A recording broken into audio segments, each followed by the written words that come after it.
Yep. Good evening and welcome to Holy Innocents Golden Bears football powered by SUV TV. Alongside Don Neugebauer, I'm Ned Case, and we are here for an early edition of Friday Night Lights as it's 4:30 start here as Holy Innocents travels to Sandy Springs to take on Mount Vernon. And Don, Holy Innocents 2-3 on the year. Yeah, they've played competitively in some games, but just haven't quite gotten over that bridge. Big chance here with the Mount Vernon team that's ranked in the top 10, top 15. Yeah, pretty much need to get a win here, and I think the case all year in the losses is we haven't played 4 quarters. I know that was the case at Hebron Christian. We had a bad second quarter, and last week against the Wesleyan we had a bad second quarter. Great second half, but sometimes that's the thing with young teams. Mistakes are contagious, and you got to just keep going for 48 minutes. Holy Innocents coming in at 2-3 on the year, 0-2 in region play. Off, as Don mentioned, a close loss to Wesleyan, 24-16, rallied in the second half, but just too much of a deficit. It was 24-0 at halftime. Michael Cox rushed for 2 touchdowns. He's now up to 8 on the year. He had 11 all of last year, so he's really kind of starting to grind, and we're seeing a lot more Michael Cox in that fullback spot consistently. Yes, we have. The first game, there was a lot of different people, but I think when the chips are down, number 35 is the man you give the ball to, and he's a workhorse, and he takes some shots, but his legs don't stop moving. And Mount Vernon, the Mustangs, come into the game 4-1, 2-0 in region play, coming off a big 55-0 win over Landmark Christian. Their headline in the running game is Austin Douglas, 612 yards on the season coming into today's game. You know, in their first win of the year against Pisgah, he went off for 200 rushing yards, 4 touchdowns. So Holy Innocents going to need to stop the running game tonight. Yeah, they got this afternoon. Yeah, that's right. Coach Winters talked about wrapping up on the tackles, which we didn't do a lot that well last year. We did well early season, but you can't let that guy get in the open field. You got to hit him early, and his numbers speak for itself. So our defense will get a test with trying to keep him in check. And we'll take a look at our coach close-ups as Coach Todd Winter leads the Holy Innocents Golden Bears in his second season. They're trying to make strides, really looking to make that push, get into the playoffs this year. They're a little bit outside that top 24 right now in the power rankings. We'll get into that as the game goes on, as you see Coach Winter there on the sideline. And for Mount Vernon, it's Coach Wayne Dabbs. He's in his 4th season. He's kind of started to turn this program around. They were 7-5 last year, went to the second round of the playoffs. They lost to Mount Perrin. So this is a program trending in the right direction in Mount Vernon, but Holy Innocents, it's a new regime with Coach Winter. Yeah, it is. Still, the kids have bought in, though. It's a spirited bunch. They get that from their coach. Mm-hmm. The attitude's still good. They still believe they can win. But a very important game tonight because, next week we get Strong Rock, and after that it's Trinity Christian. So it's not like they get a break. Right. So, the key is 5, Coach Winter keeps saying. You got to win 5 games. So they need to go at least 3-2 in the second half of the regular season. And take a look at our Ed Voiles Automotive Group keys to the game. You're familiar with them if you've been tuning in all year, even all last season. It's win the turnover battle, win field position, tackle. But it's the turnovers. When you look at the 3 games, and especially the last 2 losses, fumbles and interceptions have really been costly. Yeah, the second quarter against Wesleyan, we turned it over 3 times, and they turned it into 17 points. So that was pretty much everything. Yep. At Hebron Christian, we got outscored, I believe, 24-0 in the second quarter. We had the block punt, I think, was the key there. Mm-hmm. So we got to take care of the ball, and particularly when you got a good team, you want to keep that big running back, keep those guys off the field. Yep. And I was kind of thinking about this year's team, and they feel a little bit better than a 2-3 record and 0-2 in the region. But it's just been kind of cleaning up a couple plays against some of these teams. They took care of Rutland, they took care of Pisgah, who may be down a little year, and Holy Innocents took advantage of that. But when you look at a 1 possession loss last week to Wesleyan, a 2-possession game at halftime against Elka, one of the top teams in the state. They've been there. They just haven't quite kind of finished the game, as you mentioned, putting those 4 quarters together. That's the whole thing. And even in the Elka game, it coulda, shoulda, woulda been 21-14 at half. But remember, we fumbled on the 19. Yep. And a good team like Elka, they were flawless. They turned it over 0 times. And every time we laid it on the ground, not only did they recover, but they turned it into 7 points and pretty quickly. Mount Vernon coming onto the field through the smoke as the officials get ready. I believe Holy Innocents is going to be kicking off to start the game. So Mount Vernon's offense will get on the field. We mentioned led by Austin Douglas at running back. His brother Justin Douglas will have his name called at receiver. He's already had a couple touchdown receptions this season. And Blake Dobbs, who was not wearing a boot the last couple days walking down the hallway, which is good to see. Dobbs, the kicker, and on the trenches for the Golden Bears. And right before we kick this one off, we want to let you know if you want to find a way to support the Holy Innocents football program, log on to hiestdclub.org/join. Find out how you can be a part of the Holy Innocents Touchdown Club. So Blake Dobbs has this one teed up. We're high above on the rooftop tonight. We got a beautiful view here at Mount Vernon in Sandy Springs, Georgia. But if you come looking for us, you probably won't find us. I couldn't find us. I was walking around like a That's what I did. That's what I did. I had to call Marcus. He said, I'm up here. I'll come get you. But it's fine. It's a beautiful view, and if it rains, it's not going to bother us. That's right. That's right. We had a little sprinkle right before kickoff. Looks like it's clearing through. And Dobbs going to put his right foot into this one. He's been a touchback machine this season, and that will continue as he hits the middle of the M in the end zone. It's homecoming tonight for Mount Vernon, so maybe that'll fire us up a little bit because, you don't ever want to be anybody's homecoming game. And this was a tough loss last year for the Golden Bears. Up by 10 with less than 2 minutes to go. Yeah, that one hurt. That one still hurts. And that was Mount Vernon's first win in the series. Holy Innocents leads the series 3-1, 35-31 last year on a last-second touchdown throw from about midfield. So Blake Kittle starts at quarterback for Mount Vernon. He's got Douglas next to him. He's got two receivers on each side. And are they going to throw the flag? They do. It looks like Holy Innocents jumped into the neutral zone. Sam Aiken getting a little excited there. That was our problem in game 1 and 2, Mm-hmm. the yellow laundry on the field, most of which were holding calls, Yes. if my memory serves. And you're right. They've kind of cleaned that up in the last couple games, and it's been the turnovers that have really been costly, we mentioned.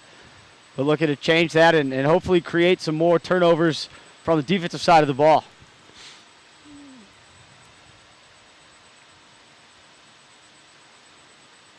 So Kittle looking to the sideline, same formation, two receivers to each side. Austin Douglas in the backfield.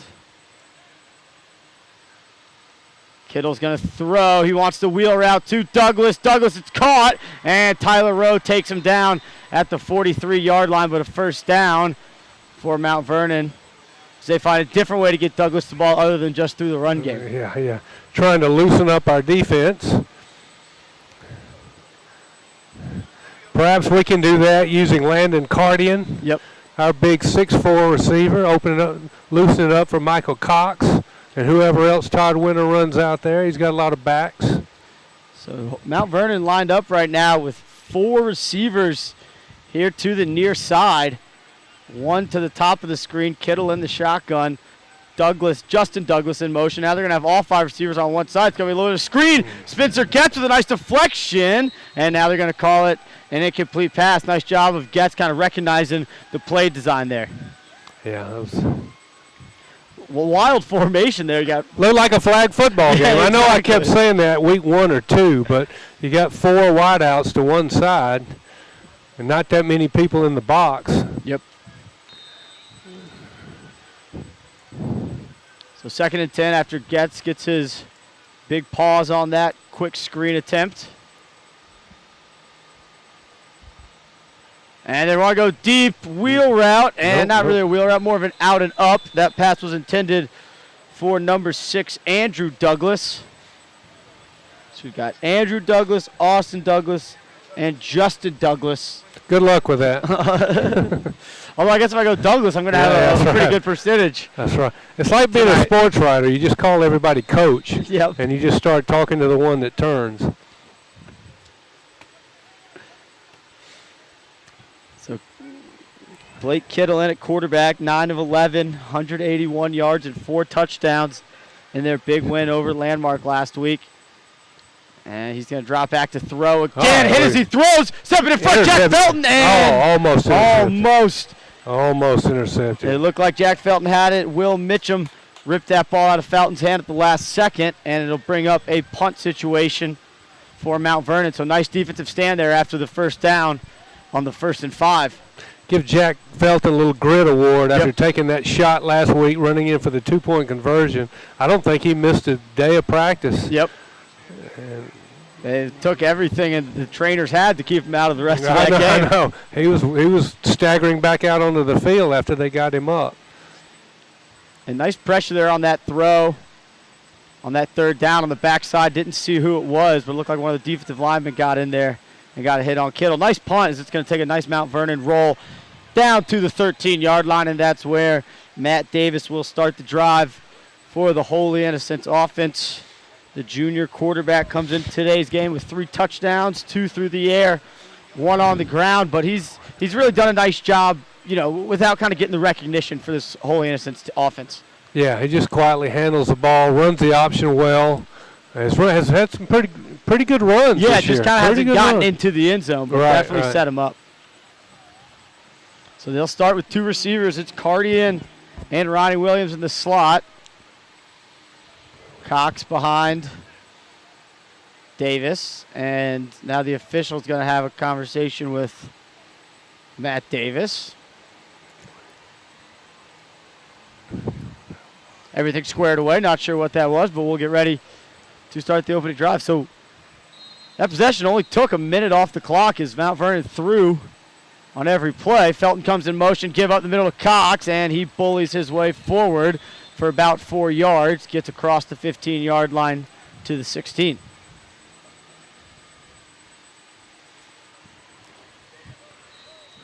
I talked to him today about his north-south running style, and he did not disagree with me when I said the only time you go east-west is when you're knocked that way, and then you immediately go back north-south.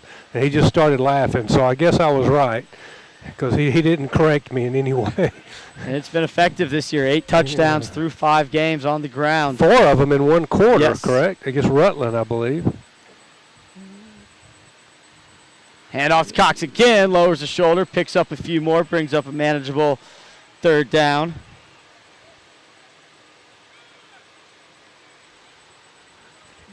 $19 rushing touchdowns on the season for the Golden Bears. Cox accounting for just under half of them. Hawk with 4 rushing touchdowns, and Felton and Alexander both with 2. But it's really been Cox the last couple games getting the load of the carries and making the most of it. Little confusion here from the receivers as Cardian and Williams now get on the same page. They're going to both come to the near side. Felton in motion, 3rd and 5. Give to Cox, nowhere to go. They were waiting. 5 brings up 2nd.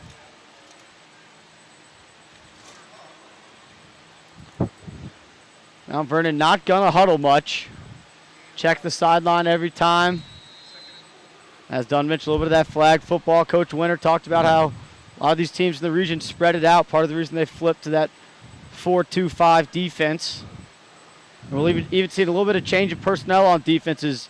Devin Farrell's moved into a little more of a safety spot, and Tyler Rowe playing corner opposite Leighton Dixon. Throw for Kittle. He's wants open. to cross around. Nope, he's got deep Douglas. Felton in coverage, can't get there, and it's going to be 6 for the Mustangs as the Justin Douglas, the favorite target of Kittle, finds the end zone from 47 yards out. You could see that play develop, and it wasn't a fancy route. He just overran our cornerback, and it was a matter of the quarterback getting the ball there, and he did, unfortunately, and 6 points. Felton just a step late on that one, and Kittle made him pay. So extra point is blocked. Graham Collins picks it up. I don't think you can return the extra point in high school, and they do blow it dead. So 2nd blocked extra point of the season for the Golden Bears. Didn't see who that was coming through.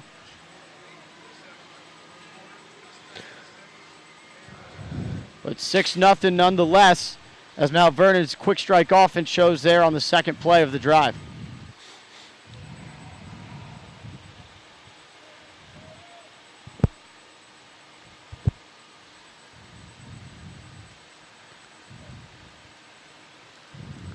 So Holy Innocents get the ball back, had tough field position on their last drive. They went 3 and out.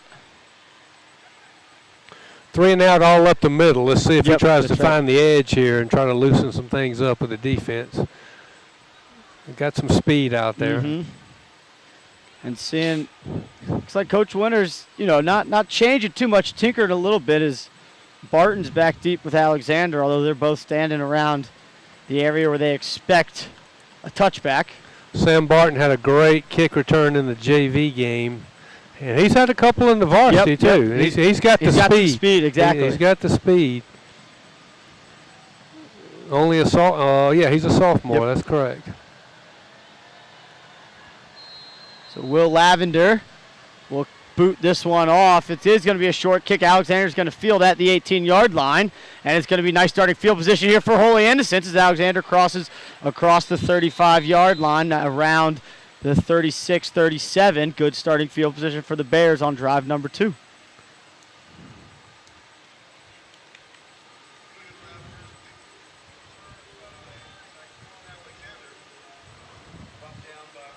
So 2 of the 3 plays we saw Holy Innocents run, they had 2 receivers, both to the same side. We've seen them come out in formations where they have 1 receiver split really tight to the formation. So Coach Winter looks like he's trying to spread out this Mount Vernon defense a little bit, as to the wide side of the field are Cardian and Williams.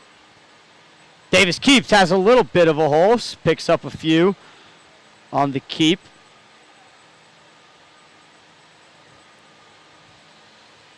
Hole that was there momentarily quickly collapsed down by the Mount Vernon defense, brings up 2nd and 8.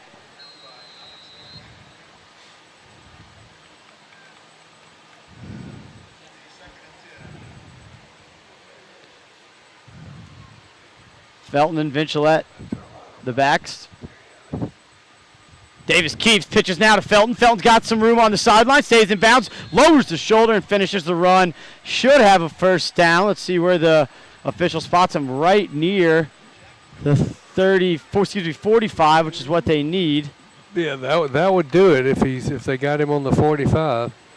And they do. So the chains move. First down of the game. Hard run there by Jack Felton. That's what we talked about. Get on the edge, loosen up that defense in the box. Yep.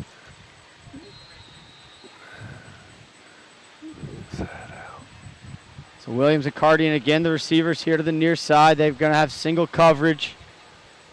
7 in the box for Mount Vernon. Davis keeps on the midline, has a little bit of room, squeezes through for a gain of about 5. And Davis continues to do a nice job of finding just that little bit of a hole, picking up 3 to 6 yards when they need it.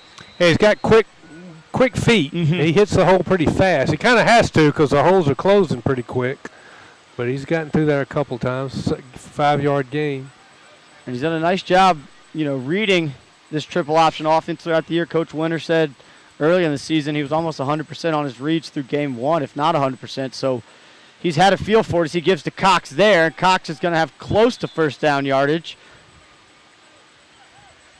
When Cox runs, you see the pile, and then you got to wait for the pile to move a little bit. The pile does move. And then you got to figure out where the spot is. The pile does move. He's going to be, a yard short? Yeah, about a yard short.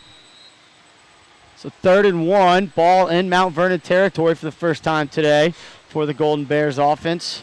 Same backfield, same twin receivers to the near side.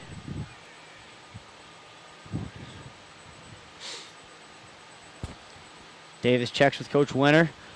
Approaching 6 minutes here in our opening quarter. Give up the middle of Cox. He's going to have a first down and a few extra yards to go with it, as the chains will move again quickly into the backfield. Was, I believe, the linebacker Parker Corley.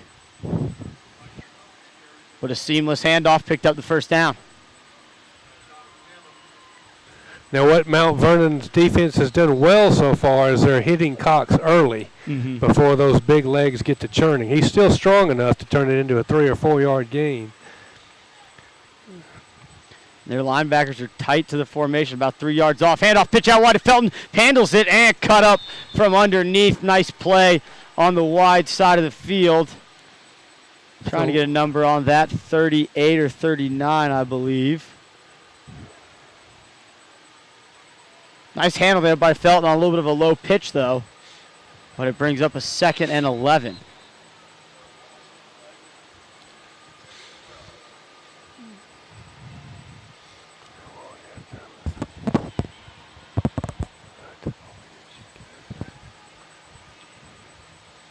Felton, now they're going to run a little bit of reverse to Vincilette. And some misdirection picked up 4 or 5 yards. But still going to bring up a long 3rd down situation. But certainly in that Coach Winter 4-down territory. So we'll see what Coach Winter goes with. They haven't moved the sticks yet. Now they do. 3rd and 9 for Holy Innocents. Trying to respond after Mount Vernon's quick score on their 2nd play of their 2nd drive. As Blake Kittle connected with Justin Douglas from about midfield. Handoff up middle. Room for Cox. Bullying forward. Has a 1st down and more. He's going to be near the 30-yard line. And a nice-looking drive being put together by this Golden Bears offense. Michael Cox just following his 5 guys up front. And this is what we've shown we can do. Just a nice, slow, steady drive. Already run 4 minutes off the clock. Yep. And it's 1st down, so, they could run off almost the rest of this quarter, yep. Resting the defense. Ball spotted at the 31-yard line. Felton in motion, and it's going to be a little bit of a reverse again. I just recalled the same way as they're running that end around with a little dummy motion from Felton. As Vincilette gets his 2nd carry of the game. And he's going to pick up maybe a yard.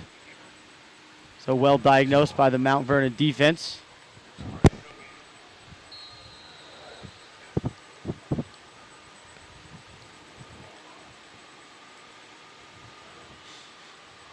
Again, 2 receivers come to the near side.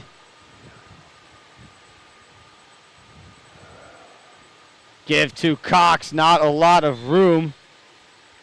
Hit right away by Eric Harris, the senior defensive lineman for Mount Vernon. That's what we talked about. You have to hit him right away, and they've so far done a good job of doing that. So Coach Coach Winter talking with Matt Davis on the sideline as he's going to bring the call in himself this time to the huddle. Williams and Cardian again are going to split to the wide side of the field. Coach Winter not going away from what's working, but it is 3rd and 7 here. Felton in motion. They pitch it out to him. He's got a couple blockers in front of him. Nice job by Austin Douglas on the edge to not get sealed. And it's going to bring up a 4th and about 4. And we'll see what Coach Winter's thinking as the ball is going to be spotted at the 26, I think. 27. So 4th and 6 offense staying on the field. As for the first time, we're going to see Devin Farrell come into the game for an offensive snap. And confusion. It looked like Farrell was about to step up to the line and take that snap as a center. But Coach Winter's going to call a timeout as he feels the importance of this 4th down. Yeah, Devin Farrell, we talked about, really good athlete. And they can use him. They could use him pretty much anywhere. Yeah. He's a backup quarterback. He can throw it. He can catch it. He can run the ball. Plus he's one of our cornerbacks. Got good speed. Yeah, we saw him throw once last week. It ended up being an interception on a little bit of a gadget play. But they also threw, it looked like it was going to be a double pass to him, but the receiver wasn't open, so he carried it. But when he's on the field, that's the defenses have to be wary of all that he can do, because you can use him in different ways. And for Coach Winter, I mean, that's got to be kind of exciting for him. Have an athlete like that you can use in so many different ways. Well, that brings him 8 more trick plays in that book. Although that being said, Coach Winter's kind of tightened down that offensive backfield a little bit. Yes, he has. Yes, he has. It's been Vincilette, Felton as the A-backs and Cox as the B-back for really the last 2 or 3 weeks. We've seen some Alexander here and there. A little Hunter Hawk. But here we go. Now they're going to split out 3 receivers. It's Graham Collins, the tight end on the far side, and Mount Vernon saying, we never saw that formation on film, and they're going to use the timeout. So a timeout by each side on this 4th and 6th, and you kind of feel the importance of this drive. And, we've got a second with back-to-back timeouts to talk about these power rankings. Holy Innocents tied 27th right now. Top 24 get in. Right. Top 8 get a bye. Now, Mount Vernon's sitting at 15. And when you look at Holy Innocents' next 4 opponents, 4 of their next 5 opponents, Mount Vernon's at 15. Strong Rock's at 25. Trinity Christian's at 13. And Landmark's tied with us at 27. So there's definite room to jump here for Holy Innocents this stretch. Yeah, I think Coach Winter after the Weston game broke it down. He just kept saying our key number is 5. We got to win 5 football games, and we're 2-3 at the halfway point. And so got to get 3 of these 5. Now, based on common scores, they have a good shot in the landmark OLM games. I know you can't rely on that, right. But just by looking at that, they got a good shot at those. But they got to pick up one of these in the middle, hopefully 2. Farrell at quarterback. He's going to roll to the twin sides. Throws it to the sideline. Has Alexander. First down. What a pitch and catch as Farrell found Alexander. And that is some different looking offense for Coach Winter. And it paid off there. As they went 3 receivers, the tight end Collins was split to the top of the screen. A little combo route for Alexander and Cardian. And Farrell threw a really nice pass to Alexander on the out route. He did.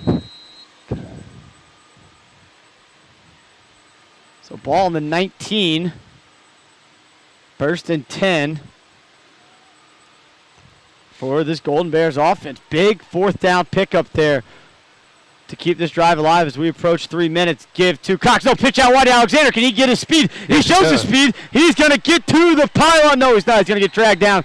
Justin Douglas showing his speed as he gets Alexander down inside the 5 at about the 3. So they had everybody following Cox on the dive there. Nice pull and pitch by Davis. And I talked about tightening up the backfield. We see Alexander back-to-back making plays. Yeah, that was he's got the speed. Mm-hmm. He broke one in the Pisco win. Yep. Has 2 on the year to go along with 2 interceptions on the defensive side of the football, but don't have one since the 2nd game of the year. Hunter Hawk in the backfield gets the carry and scores. Hunter Hawk from 3 yards out ties this one up. Extra point could give the Golden Bears the lead. Great drive in response. And using some different weapons and some different looks there for the Golden Bears offense. He used 5.5 minutes off the clock. Mm-hmm. Big 4th and 6. Devin Farrell to Alexander. Good answer to their touchdown. And so now the extra point by Dobbs. Good snap, good hold, and good kick. And Holy Innocents has a 7-6 lead. So a great drive in response, and that's exactly how this offense responds to a quick score drive. Exactly. Good ball control. So 2:50 on the clock.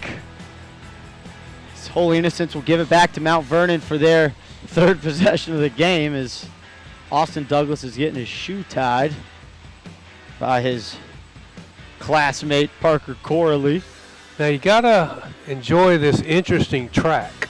I love the field, love the facilities. Now this track, if you sprinted a 400, you'd injure your leg because it's a hard left turn at every corner. Coming from the track coach himself. But the field is beautiful. It looks good shape. All good. And really a nice game environment that Mount Vernon has here. You know, despite no lights, so they have to play their games at 4:30. I mean, the student section behind the end zone that Holy Innocents just drove down into and scored. They got parents and bands set up along the near side here right below us. So really a fun venue. Holy Innocents looks like they traveled well. They've got some students lined up along the fences on the far side. So 4:30 game, but it has a Friday night feel. Our travel was about 3.1 miles. Uh-oh, that kick didn't go. Well, Liner by Dobbs takes the friendly bounce for the touchback. It did, okay. So Dobbs with his 2nd touchback of the game. This one a little more adventurous than the first. Looked like a direct kick in soccer, but it did get through. So Mount Vernon will start their 2nd drive from the 20, 3rd drive of the game.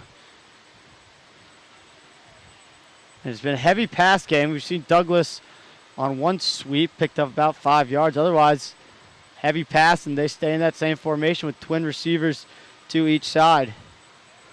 It's like Alex Holiday and John Watson at the top of the screen. Austin Douglas alongside Blake Kittle. Now Kittle checks to the sideline.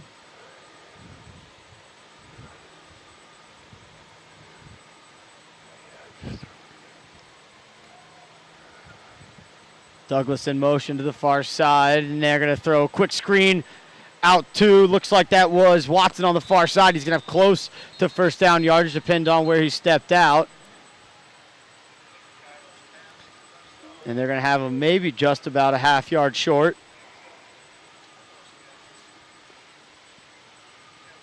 So like a lot of the offenses we've seen, flag on the field on the far side. And I did not see the call. I didn't see the flag till late. They're going to back him up. Looks like 10. No, they're going to back him up 5 to the 15. I think I might have seen an illegal substitution motion. But either way, that play won't count. 1st and 15. Break here for the Holy Innocents defense. Empty backfield for Kittle. 3 receivers at the top of the screen. It's Watson, Douglas, and Holiday. The other 2, Douglas to the bottom of the screen. Quick slant, throw, intercepted, Graham Collins. Collins has some room to run. Can he get to the corner? He does. Touchdown, Graham Collins. Pick 6 from 25 yards out. And that is the kind of spark you need from your defense that Holy Innocents hasn't had much this year. Their first defensive score of the season. Graham Collins, his 2nd touchdown, this one from the defensive side of the ball. Yeah, he showed a little athleticism there, going up and getting it. And he's a strong boy. He went right and had a full head of steam. So our linebacker coming through, one of our captains. And now confusion as somebody was late getting on the field, one of the linemen. I feel like that always happens after a defensive touchdown. One of the offensive guys is like, oh, yeah, extra point is offense. Yes, that's right. Yeah, exactly. Blake Dobbs puts that one through, and a 14-6 lead thanks to the pick 6 by the senior Graham Collins, who gets some love heading over to the sideline there, well-deserved. Yeah. Looked like that was Moreland Bell meeting him over there on the sideline. Yeah, Graham's a good athlete. He turns to lacrosse in the spring. And doesn't get a lot of touches on the offensive end despite playing almost every snap. No, he's had one touchdown against Hebron. Kind of an unsung guy. Mm-hmm. He doesn't say much. The coach suggested I do an interview with him, and I will. But I was saying, well, I got to get him to talk first because he's kind of, you're kind of a low-key kid, but good guy, good athlete, big, strong boy. Yeah. I mean, we talked about moving to that 4-2-5 defense. You got to have some linebackers. You only have 2 of them who can really move sideline to sideline, and him and Hunter Hawk have done that all year and consistently. I mean, they've been banged up and just miss a play or 2 and find their way back on the field. Yeah. And both of them with the touchdown in today's game, as Hawk had the short touchdown run to cap off the touchdown drive, and Collins with the pick 6. And big boot by Dobbs. It's going to be kept in by Douglas. Now a touchback. Almost. That was a little fun for Douglas and the officials. They were trying to see if he could stay in, but another start at the 20-yard line for the Mustang offense. So the Bears with 2 touchdowns in 17 seconds. There you go. Yeah. Who's just triple option? Can't be a quick strike off. Yeah, that's right. Awesome. So pick 6 on the last drive. Collins dropped into the slant, which is where Kittle was trying to get the ball. So now we'll start the whole thing over. Just more of a lead here for the Golden Bears. 3 receivers to the near side. It's Douglas, and Holiday. Justin Douglas at the top of the screen. Austin in the backfield. Kittle wants to throw deep. Loads. throws, has a man. It's Douglas, and he can't haul that one in. He had 3 white jerseys chasing him. He got past him. Kittle put it right where it needed to be, and that's a tough catch. Running, trying to catch it over your shoulder. That was a good pass. It was. He had to put air under it because you said there were 3 defenders right there. Simple route again. Just sprint and go. You see Douglas's speed. We talked about Austin Douglas, 200 rushing yards in that win against Pisgah. Justin had 130 yards receiving. This is an offense that put up almost 600 yards in that win. So they can light up a scoreboard. This Holy Innocents defense playing tough so far, forcing a punt and getting an interception for a touchdown. 2nd and 10. Same set here for Kittle in the Mustang offense. Hand off to Douglas, looking for room. Not much room to go. Will Harrell tackling him around the ankles. Hunter Hawk finishing the tackle up top.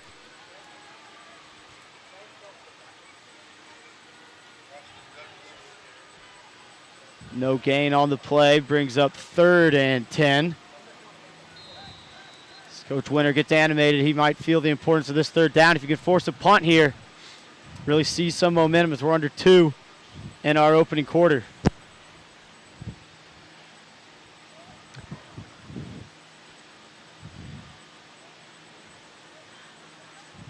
Same set, but now Douglas is going to go to the left of Kittle. Single receiver split out wide to the left. Looking to his right is Kittle. He's going to load up throws. Crosser has Douglas. He catches it and is going to keep dragging Dixon for some extra yards. Now the pile continues to move, and now it goes backwards as he gets near the 50-yard line, dropped at about the 47. And Kittle delivered a strike there. That was number 6, Andrew Douglas. And we have a flag on the near side. And are they indicating it's going to be against Holy Innocents?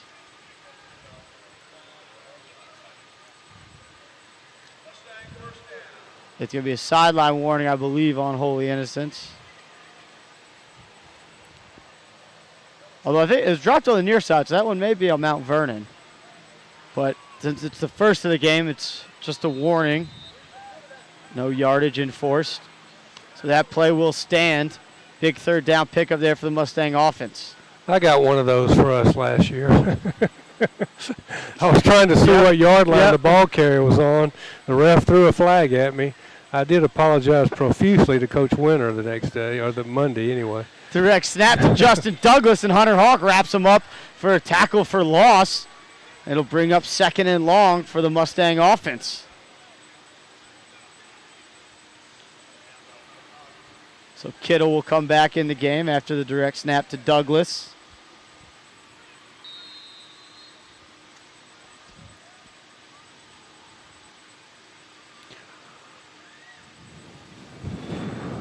So they're staying with their same look. 3 receivers here to the bottom of the screen. Douglas, and Holiday. Top of the screen looks like John Watson. And Douglas in the slot at the top of the screen. Empty backfield. Kettle wants to go deep. Has a man, and Farrell tried to step in front of that one as the ball was thrown high and went over both Farrell and Holiday, the intended target.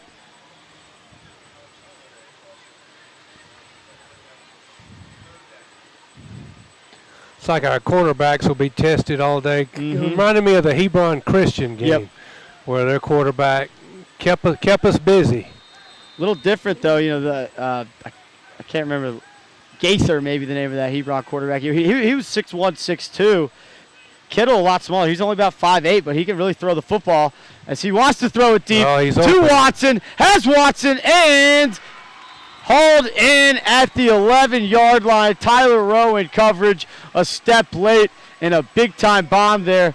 As we mentioned, only 5'8", but a huge arm for the sophomore Blake Kittle. And I think that will take us to the end of the quarter with 7 seconds left. And although Vernon quickly to the line, looks like they may want to try to get a playoff. No, they're going to let the clock run.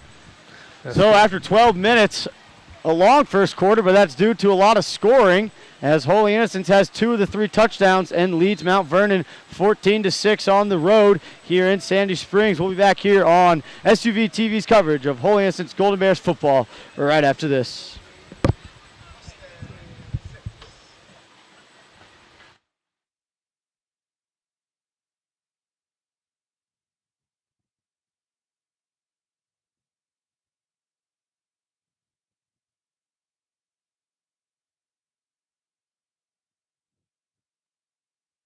H 14-6.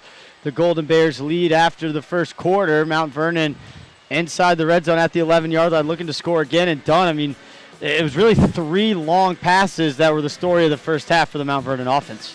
Yeah, they've got the receivers, and like you said, the quarterback's got an arm. Not a big kid, but he looks pretty accurate in the early going. Kittle looks to his left, double move by Douglas in the corner of the end zone, and overthrows him by a step. A little bit of a slant and go there by Justin Douglas, and the throw a step outside of his reach, and 2 totally different styles of offense as well. Yeah, we did. As Vernon is out here slinging the ball around. Despite Douglas rushing for 600-plus yards on the season, they're throwing the football around a lot. I was kind of surprised. I saw his numbers. I figured they're going to run the ball a good bit. But they've run the ball, 3 times? Mm-hmm. And Holy Innocents has had it strung out pretty well. The passing game and the speed of the receivers has really been the difference. So Austin Douglas in the backfield, 2 receivers to each side. Kittle rolls right, looks back left, screen, set up well, Hunter Hawk read it well, can't make the first tackle, huge block, and Douglas is going to get in. Hunter Hawk read it perfectly, but could not make the first time tackle, and that's going to go for 6, an 11-yard screen pass to Douglas, gets Kettle his second passing touchdown of the game.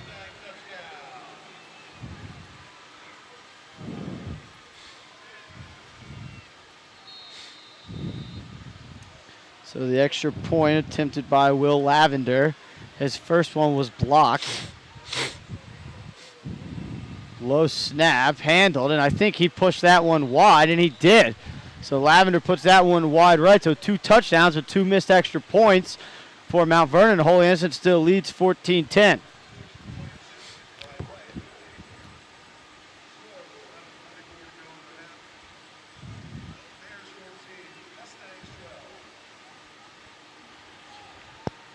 So done now, Holy Innocents comes back, looking for the same kind of drive. You think they go to the air? We know Coach Winter. If it's working, he ain't going to change it too much. I think outside, inside. Just the way they did it last time. Davis can run the option well. Alexander's gotten outside. Jack Felton's gotten outside a couple times. And loosen it up for Michael Cox, who can plow up the middle. So we haven't really had to throw it yet. Yep. The last drive was about 5.5 minutes. The one throw they had to make was that's right. I forgot the 4th and 6. Yeah, that was a Devin Farrell. But to your point, I mean, until they got to 4th and 6, they weren't really thinking pass game. Right. Despite having 2 receivers on almost every play. And we'll see if Mount Vernon, they pretty much were 7 in the, and I believe a loss of only about 1, maybe 2, 2nd and 12.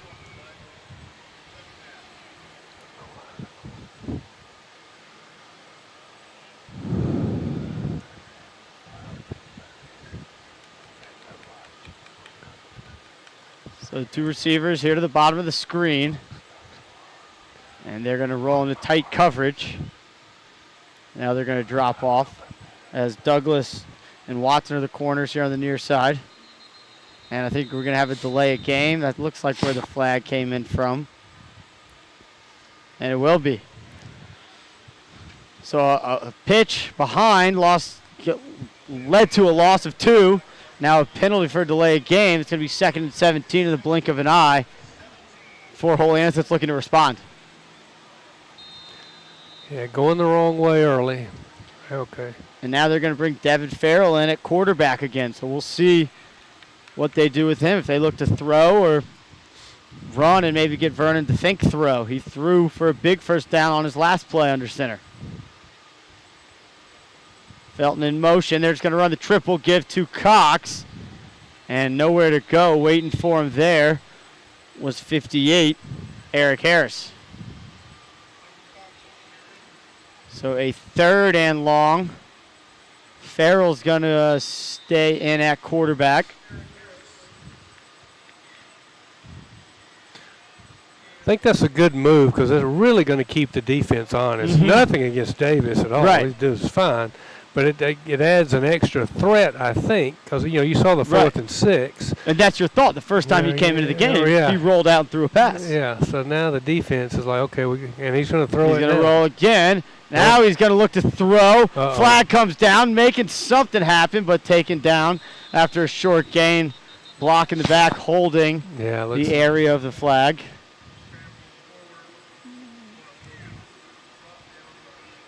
And it is going to be a hold, likely declined, and will bring up a punt situation.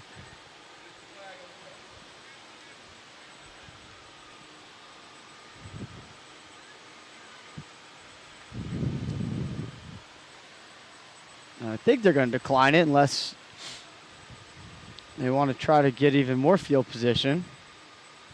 Yeah, they are declining. They did decline it, so it'll bring up 4th and about 14.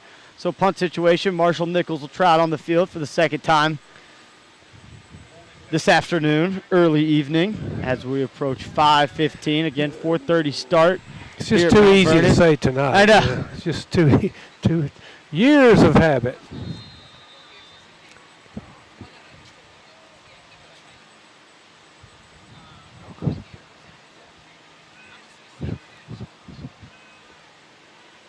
So Austin Douglas staying at his own 16-yard line, right about that 40-yard mark of Nichols' average.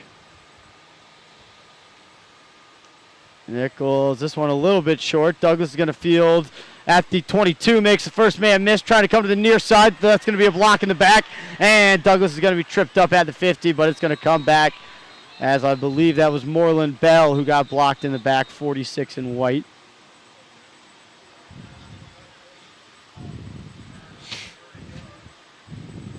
And that will be the call, block in the back, so this drive will start more around the 25-yard line for the Mustangs as Blake Kittle back on the field. He's got 2 touchdown passes already.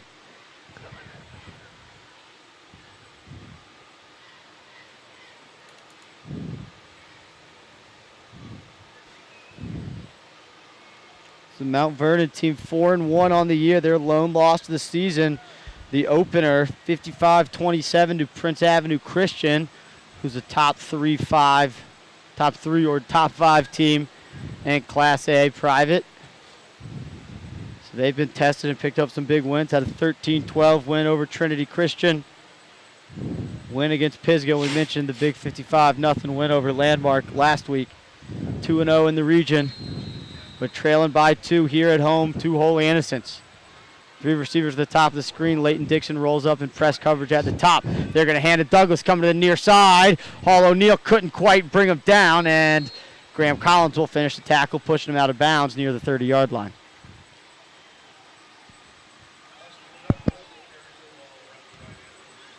So Douglas picks up 10 there. Let's see if they give him the first down.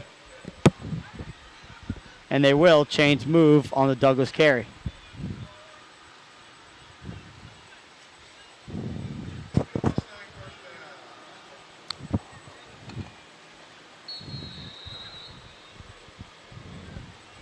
Same formation. Douglas next to Kittle. Low snap handle. Douglas comes again to the near side. Hunter Hawks there and tackles him at the line of scrimmage. No gain on the carry there by Douglas, taken out of bounds.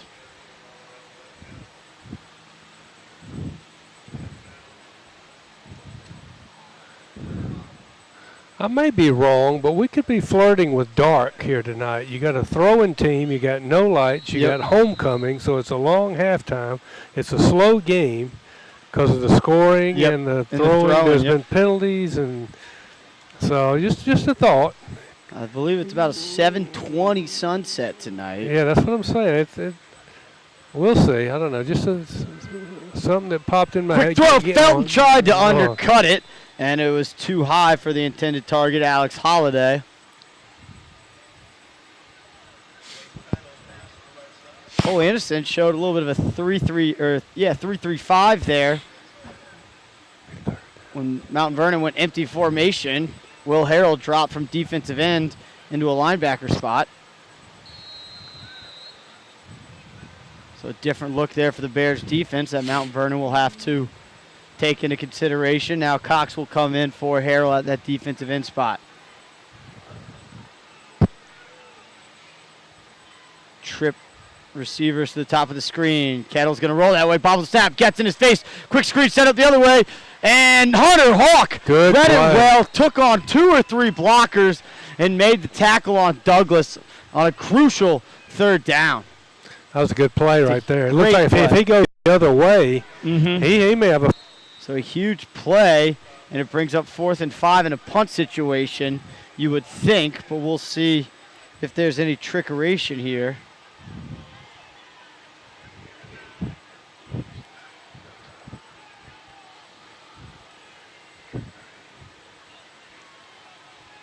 And Mount Vernon trots on 2 guys on the field late.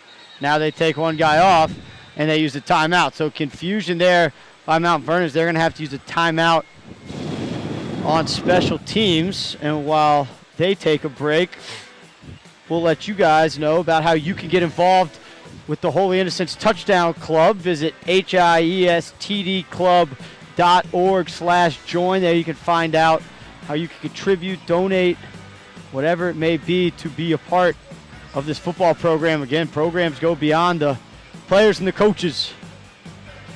Takes a community school program to make it run, and if you want to become part of it, check out the Touchdown Club, hiestdclub.org/join. As we're back from the timeout and still in the punt formation, but with 11 guys on the field is Mount Vernon. Douglas, one of the upbacks, so we'll see if there's any trickeration with him. I was about to say, to be an English teacher, is it trickery or trickeration? Ooh. I don't know. I hope my English teacher isn't listening. I didn't even think about that. I might be just making up words up here. I'm just curious. I don't know. I'm supposed to be a writer. I'm supposed to know these things. I know I've never written that word before, but that doesn't mean a whole lot. Well, it's like you hear the only time you hear the word defensed is during football season. Right. Yeah. No other time is somebody defensed. Right. So short punt there gives Holy Innocents good field position, starting at their own 38-yard line. And a 1st down away from basically being in Mount Vernon territory.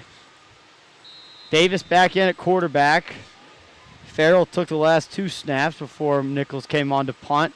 And now some confusion, and they got to get to the line quickly. They already been called for 1 delay a game. They get this one off, handoff up the middle to Cox. Short gain, but positive, as it looks like we've got a little bit of rain dropping again.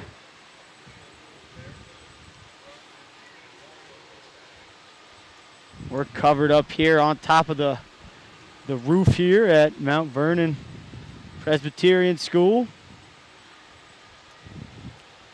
Short trip over for the Golden Bears, looking to come back with a win. Tough 35-31 loss to this team last year for the Golden Bears, looking to get a little revenge, although it's a new team. Handoff, Cox off tackle, tripped up. Gain of about 1 is bring up 3rd and 7 as we tick under 7 minutes in our 2nd quarter.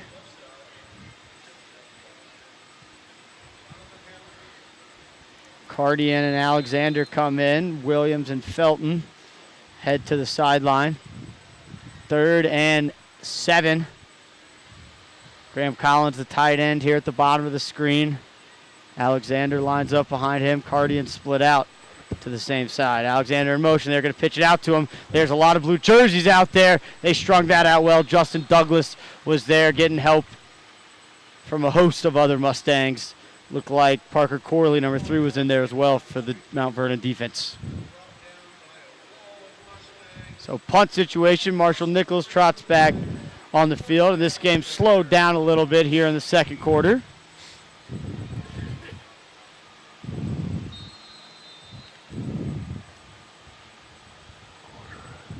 Austin Douglas drops back. for the return. Stands on his own 21-yard lines, covers his eyes as the sun comes up. See if that plays any factor. Oh. And they ran right into the kicker. They throw it. And that should be 15. I mean, they didn't give him anywhere to land. Parker Corley was coming in trying to block it. Could not get there in time.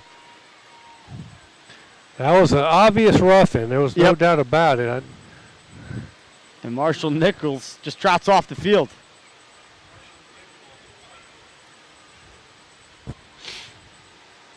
Although I didn't see, it looked like they just called running into the punter. If that's the case, it wouldn't be a first down, right. And Coach Winter's out there, and I think he's saying he roughed him. He didn't run into him. He roughed him.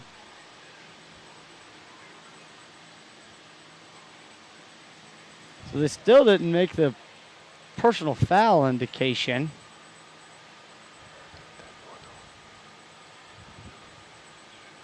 But now they're going to start to mark it off and move the chains, I think.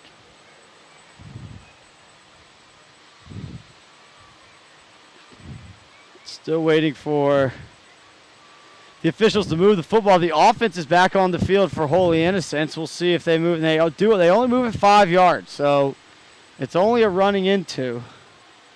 So 4th down. Farrell back in the game at quarterback.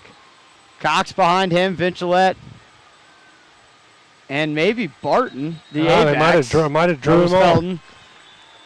Yeah, they did. I think we just got the first down. So the hard count by Farrell works, and a free first down for the Golden Bears.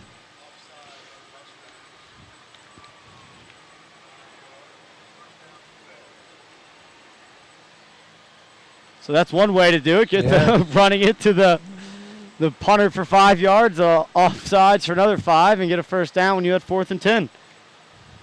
But the drive stays alive as the ball's a yard away from crossing into Mustang territory. Under 5.5 to go in our second quarter. Give up the middle to Cox. He stays on his feet, almost spun out of there, but couldn't, only picks up 2. So not much doing for Michael Cox running the football tonight. His biggest gain's only about 4 or 5 yards. Yeah, I believe so. And like we said, they're hitting him quick. Mm-hmm. They're getting through our offensive line and putting a body or two on him. And so Hunter Hawk will come in and give Michael Cox a break. Hawk only has 1 carry today, but it did go for a touchdown down on the goal line. Farrell stays in at quarterback. Felton in motion.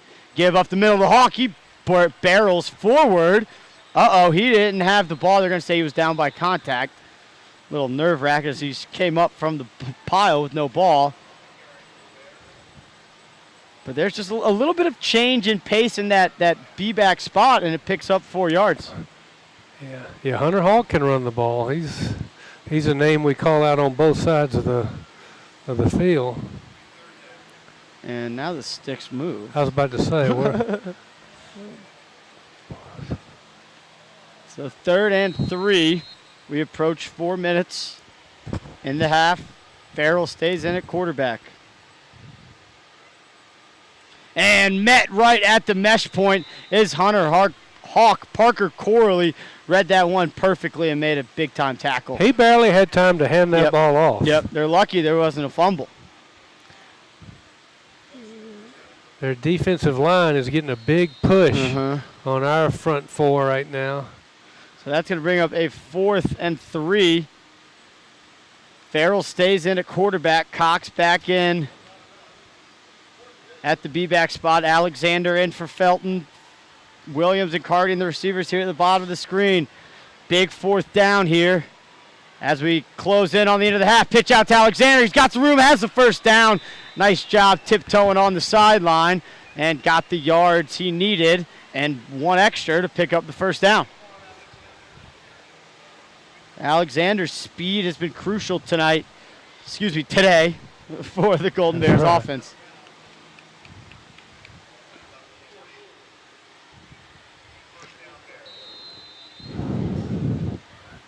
Ball on the 40-yard line. 2 receivers at the top of the screen. Alexander stays in. They're going to give it to Cox. He's got a little bit of a hole. Picks up 3. They'll give him 4 as he's spotted at the 36-yard line. 3 minutes to go in our half. 2 timeouts remaining for each team. And we've seen the quick strike ability of Mount Vernon, so you know Coach Winter wants to chew up as much of this clock as possible. Keep them on the sideline. See Michael Cox there getting a breather on the sideline. Hunter Hawk comes in. Farrell stays in at quarterback. Pitch out Alexander. He picks up a block and not a lot of room. It was a big collision, but both guys kind of ended up in the same spot and not a hole for Alexander. Picks up 3 yards, brings up a manageable 3rd and 3. Cox back in.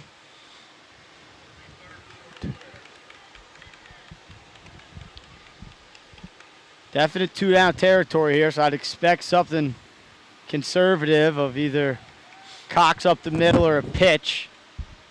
Maybe not put too much on the freshman quarterback here, taking some very meaningful snaps, and Coach Winter's going to call a timeout. So 1:49 to go. Timeout called by Holy Innocents. We'll take a quick timeout here on Holy Innocents Golden Bears football, powered by SUV TV.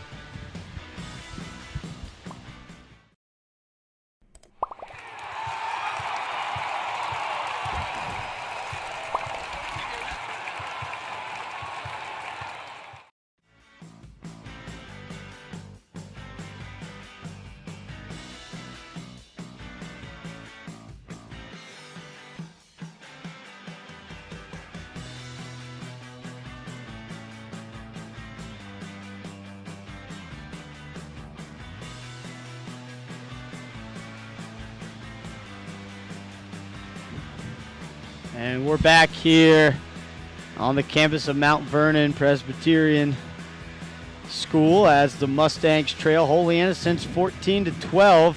Holy Innocents looking to add on to that lead. 1:49 to go. They just used their second timeout of the half. 1 remaining. We've seen Devin Farrell in at quarterback for most of this drive. Matt Davis on the sideline looking on. 2 receivers at the top of the screen. Farrell takes a snap, hands off. Cox drives forward and is going to have the first down. So clock stop, chains move. And the Golden Bears getting closer to the red zone and into scoring position. All the offensive line needs to do is give Cox room to take about 2 steps. Yes. And then that's going to be a 3 or 4 yard gain. Alexander in motion, give to Cox. Tackled right away.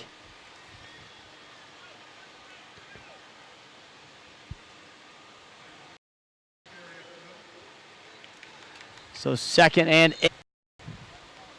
Dobbs field goal range, we would expect. And Holy Innocents does get the ball to come out of the second half, so any points here would be big. Farrell's going to throw. He wants Alexander, has Alexander, and a step over his head.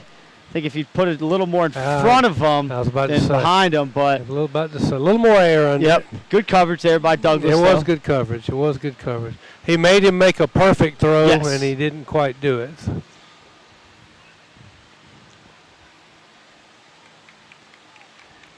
And Graham Collins is going to come in and bring the play to Farrell. 50 seconds left, 3rd and 7.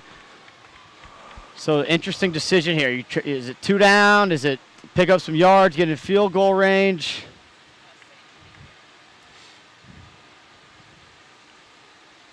Let's see what they decide to do. Alexander in motion. Farrell's going to throw. He's got Cardian on the comeback. Cardian catches it, first down, out of bounds. Well done by Landon Cardian, knowing where the sticks were and picking up the first down. Great strike by Farrell.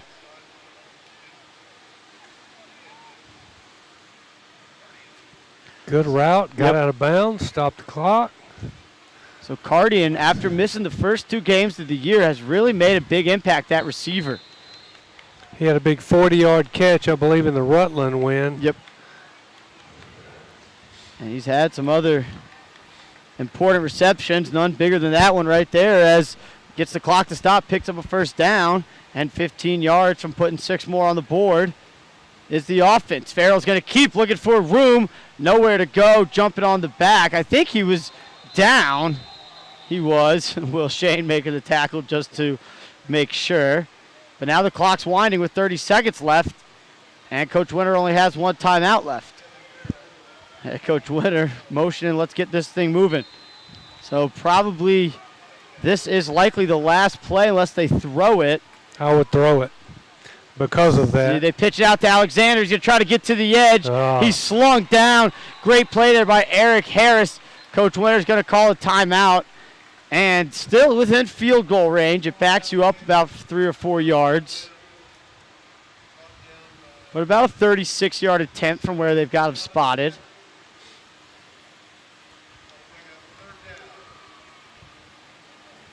Or excuse me, that may have only been, that was only 2nd down. Yeah. So it's 3rd down. So you could go to the air here, but can't get sacked or tackled in bounds as you're out of timeouts now.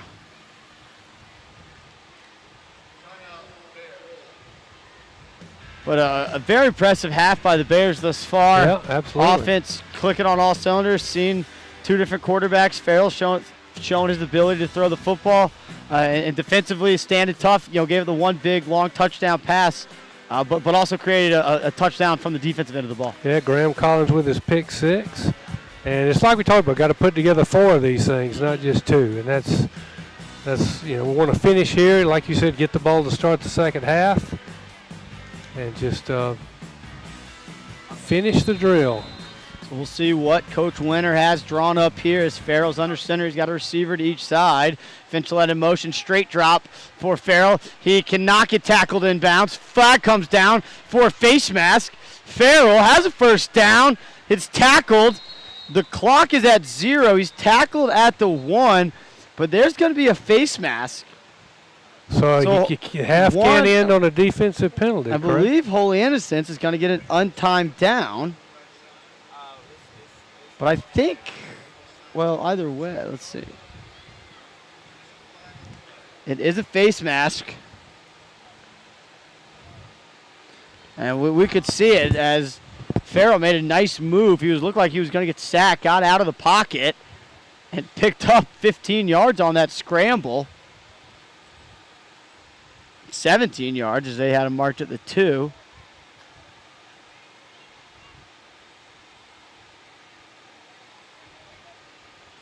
And I think Coach Winter's going to get clarification on the untimed down.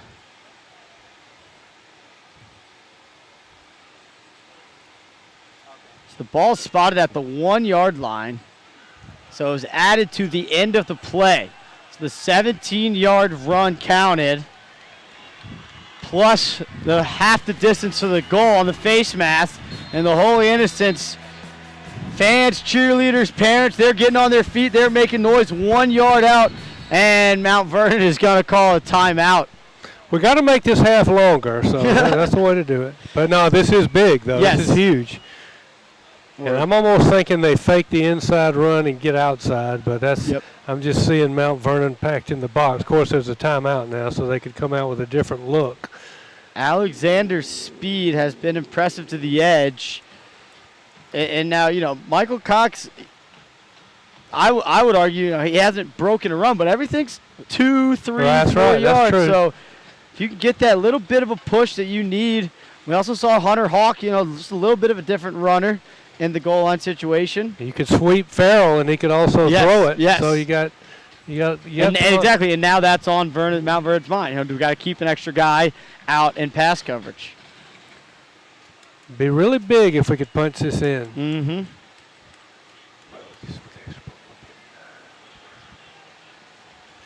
All right, here we go. Both teams out of timeout, so this half's going to end one way or another unless there's a defensive penalty and we don't get it. So Michael Cox getting the crowd up on their feet. And now another. Right there she says. There are no timeouts. They're telling Coach Winter, Coach, you got to get off the field. He's almost all the way to the hashes, giving Farrell the final recommendations. They don't do like they do in college. They have an assistant that grabs you by the belt and holds you off the It field. looks like there is a coach back there who's about to do that to Coach Winter, making sure they get that sideline warm. So here it is. No time on the clock. It's going to be a give. Cox is going to be.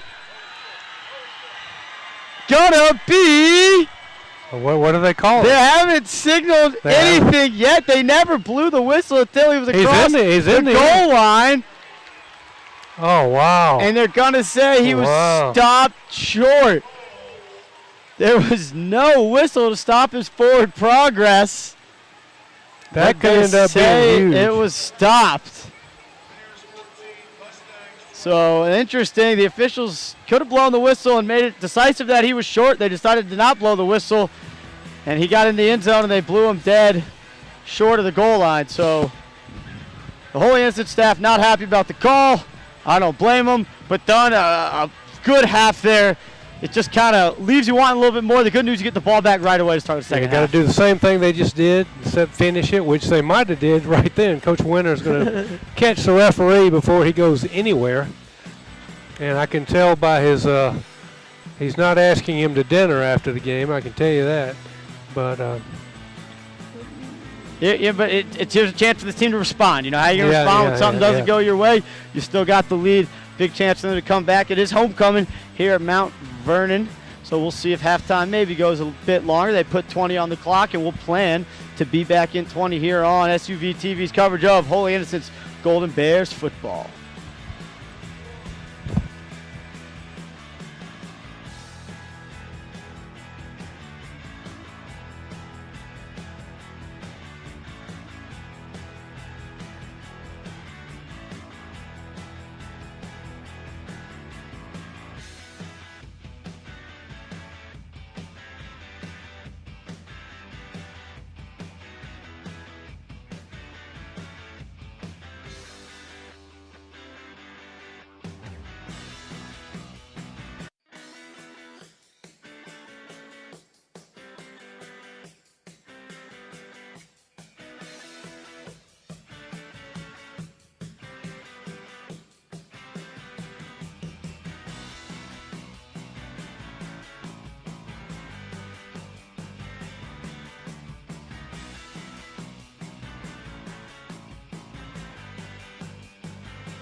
Welcome back to Holy Innocents Golden Bears football, powered by SUV TV. I'm Ned Case alongside Dunn Neugebauer.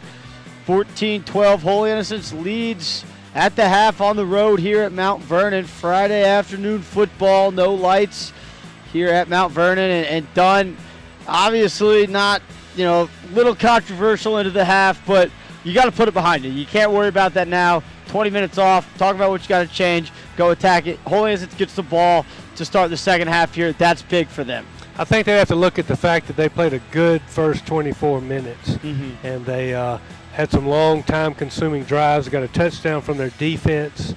Yep. Our defense bent but didn't break, and I think you got to look at it like, you get the ball first, go for another one of those time-consuming drives, put some points on the board, get a 2-possession lead, and just put together 4 quarters like we've talked about a couple times tonight already. Absolutely. And we also saw 2 quarterbacks as taking snaps for the first time this year was the freshman Devin Farrell, and he showed an ability to throw the ball, picking up a couple crucial 3rd and 4th downs, as well as had a big run on a scramble. So we'll get a chance to see right away who Coach Winter goes with to start the second half at quarterback. I know he's getting more reps as the half went on. Had the big 4th and 6 reception. Had a good pass to Cardian in the drive that almost was right before half, and had a pretty good run to get it down to the 3 on the face mask. Yes, and you just saw him there. He's still on the kickoff return team. So he gets stretched out. Him and Davis are warming up. Davis standing next to Coach Winter, helmet on, looking like he's ready to come out. So we'll see what they do. Will Lavender will kick this one off. The clock's ticking down from 20 seconds into half. So just to recap the first half, scoring got opened by Mount Vernon as Kettle found Justin Douglas for a 47-yard touchdown pass. Holy Innocents responded on their next drive as Hunter Hawk blasted it in from about 2 yards out. Dunn mentioned that was about a 5-minute drive. Yeah, it was 5 to respond there. Then the pick 6 by Collins gave Holy Innocents the lead. Touchdown passes. Kittle found Douglas on a screen pass. It was a missed tackle by Hunter Hawk that led.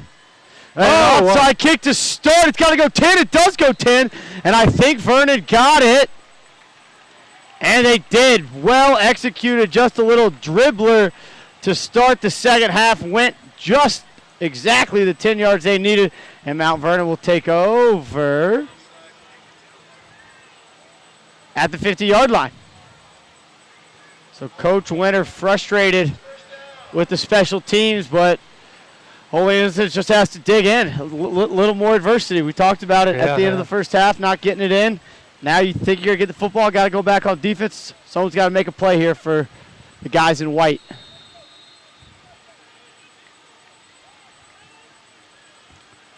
So Blake Kittle, the sophomore, in at quarterback, 2 receivers to each side. Now they're going to bring Justin Douglas in motion. They hand it off to Douglas on the jet sweep, trying to get to the edge. Not a lot of room. Hunter Hawk there. Farrell in there to close down the edge as well. It was a long east-west run and picked up only about 2 yards. So we mentioned it. Austin Douglas came into today's game for Mount Vernon, 612 rushing yards on the season, averaging over 110 yards per game, but the Holy Innocents defense has really stopped the run game. Yeah, I think their passing is what's been the scary part for us. They've had one receiver dropped a pretty good pass, and of course they connected on a couple of big ones. 3 receivers to the right. Meacham, the tight end, stays in the block, gets pressure. Now running with the ball is Kittle, and Tyler Rose going to tackle him out of bounds. I think he might have first down yardage, though. Didn't mean to cut you off. No, that's fine. I was just going to say empty backfield now, so he's not going to. But he ends up running right. on the scramble. Spencer almost got to him, but he got away out of the pocket. Man-to-man coverage downfield for Holy Innocents. Left a lot of green grass for Kittle to run.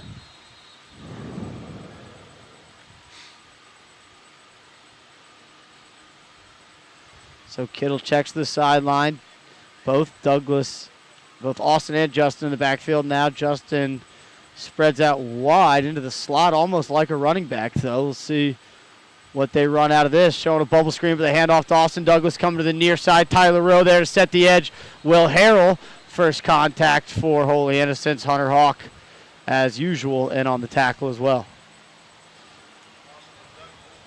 So short gain, pickup of maybe 2 or 3. Changing up a couple guys as Parker Corley comes into the game. Andrew Douglas gets a rest. 2nd and 8. Opening drive of the second half. Mount Vernon surprise onside kick. Got the ball and they're moving. Picked up their first down, looking for their second.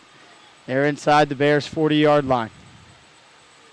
Snap, pitch out to Douglas, looking for room, cuts it back, and has some room, patient running. Graham Collins is going to drag him down, but not before Douglas picks up first down. He wanted the edge, Holy Innocents took it away. He patiently waited for the hole to open up and cut it upfield. That was a good run. He had to wait on his block because he had nowhere to go at first. But Douglas picks up a second down, and the ball now spotted at the 25-yard line. Andrew Douglas and Alex Holliday, the twin receivers at the top of the screen. Paquetto looks the other way. He wants it deep and nothing doing. Looked like on the corner route, Justin Douglas was his intended target. Bring up 2nd and 10. Good coverage downfield by a pair of freshmen, Farrell and Tyler Rowe.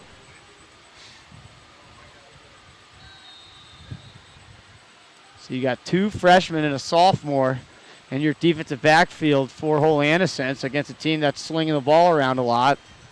And thus far playing well, only giving up 2 touchdowns. But now got to toughen up here deep in their own territory. Kittle looking left, nowhere to go. Cox shows pressure. It's a high loopy throw, and nobody in the area as Dixon was out there in coverage on Watson. Got a little pressure on right there. That's good. This guy throws it well enough where you got to put some pressure on him. And Getz has gotten through a couple times. They haven't gotten to him for a sack. That time it was Cox showing pressure. But 3rd and 10 here, chance for these defensive ends to kind of pin their ears back and try to get pressure. I wouldn't be surprised to see maybe a quick screen game for Mount Vernon trying to get their athletes out in space here. 9:41 to go. Clock stopped after the incompletion. It's been a slow-moving game despite the triple option attack for Holy Innocents. A lot of throwing and credit to the Holy Innocents defense. Well defended, a lot of incomplete passes, and we're going to get a timeout or a delay of game. It's going to be a delay of game. So that will back them up, make it even a harder 3rd down as it's 3rd and 15 now. Ball spotted at the 30-yard line. And 2 missed extra point, or 1 blocked, 1 missed extra point. It doesn't seem like Mount Vernon would be in field goal range, so likely 2-down territory for the Mustangs here.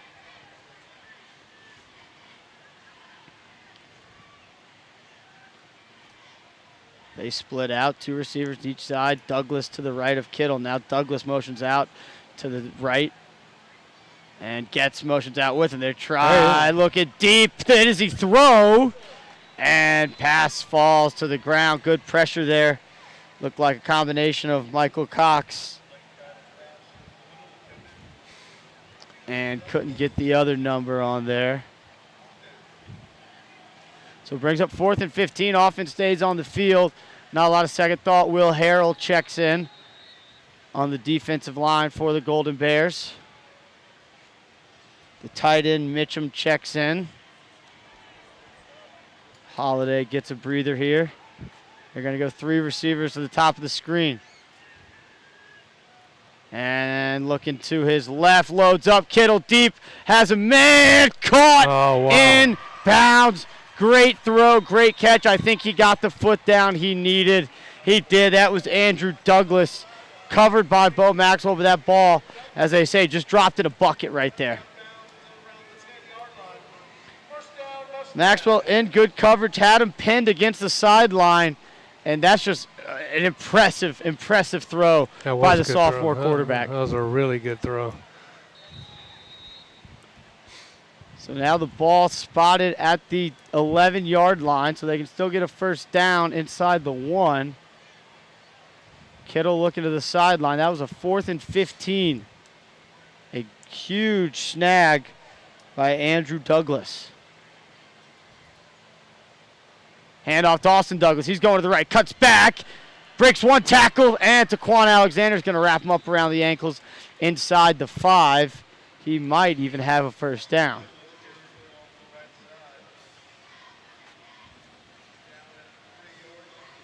Down at the 3-yard line. He'll be a little bit short. 2nd down.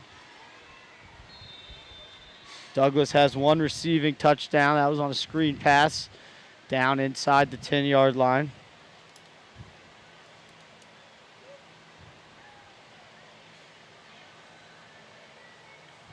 And it's going to be Parker Corley in at quarterback. See his first snap. They're going to run it with him. Corley looking for room and met by a whole lot of white jerseys. And he's going to be stopped short. But I think he got the first down.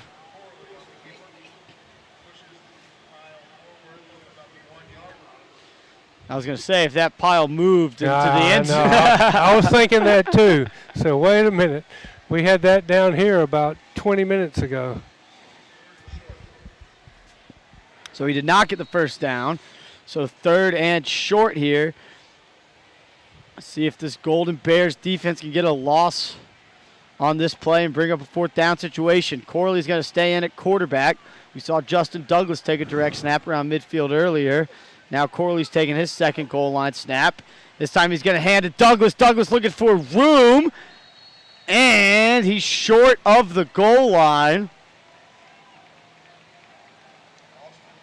But has a first down. No? Yes. So first down inside the 1. Clock continues to run. Mount Vernon's opening drive of the second half started at the 50-yard line after they recovered the onside kick.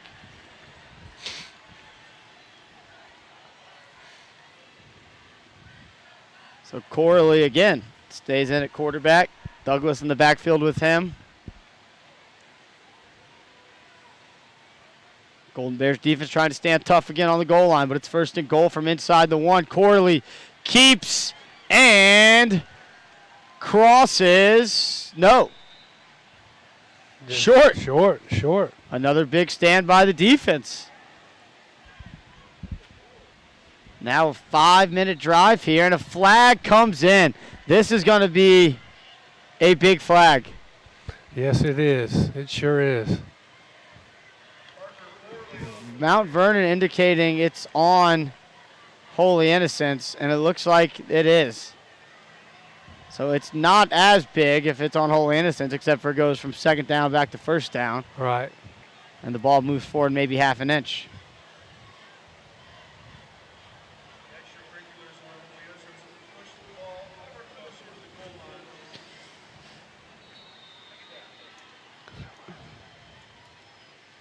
And there's another inch Michael more. Cox trying to get a cheat. You know, at this point, it doesn't really matter. No. If you time it up well, maybe you get a tackle for loss. Yeah. I'm not sure they can move the football any closer. There's nowhere to move it.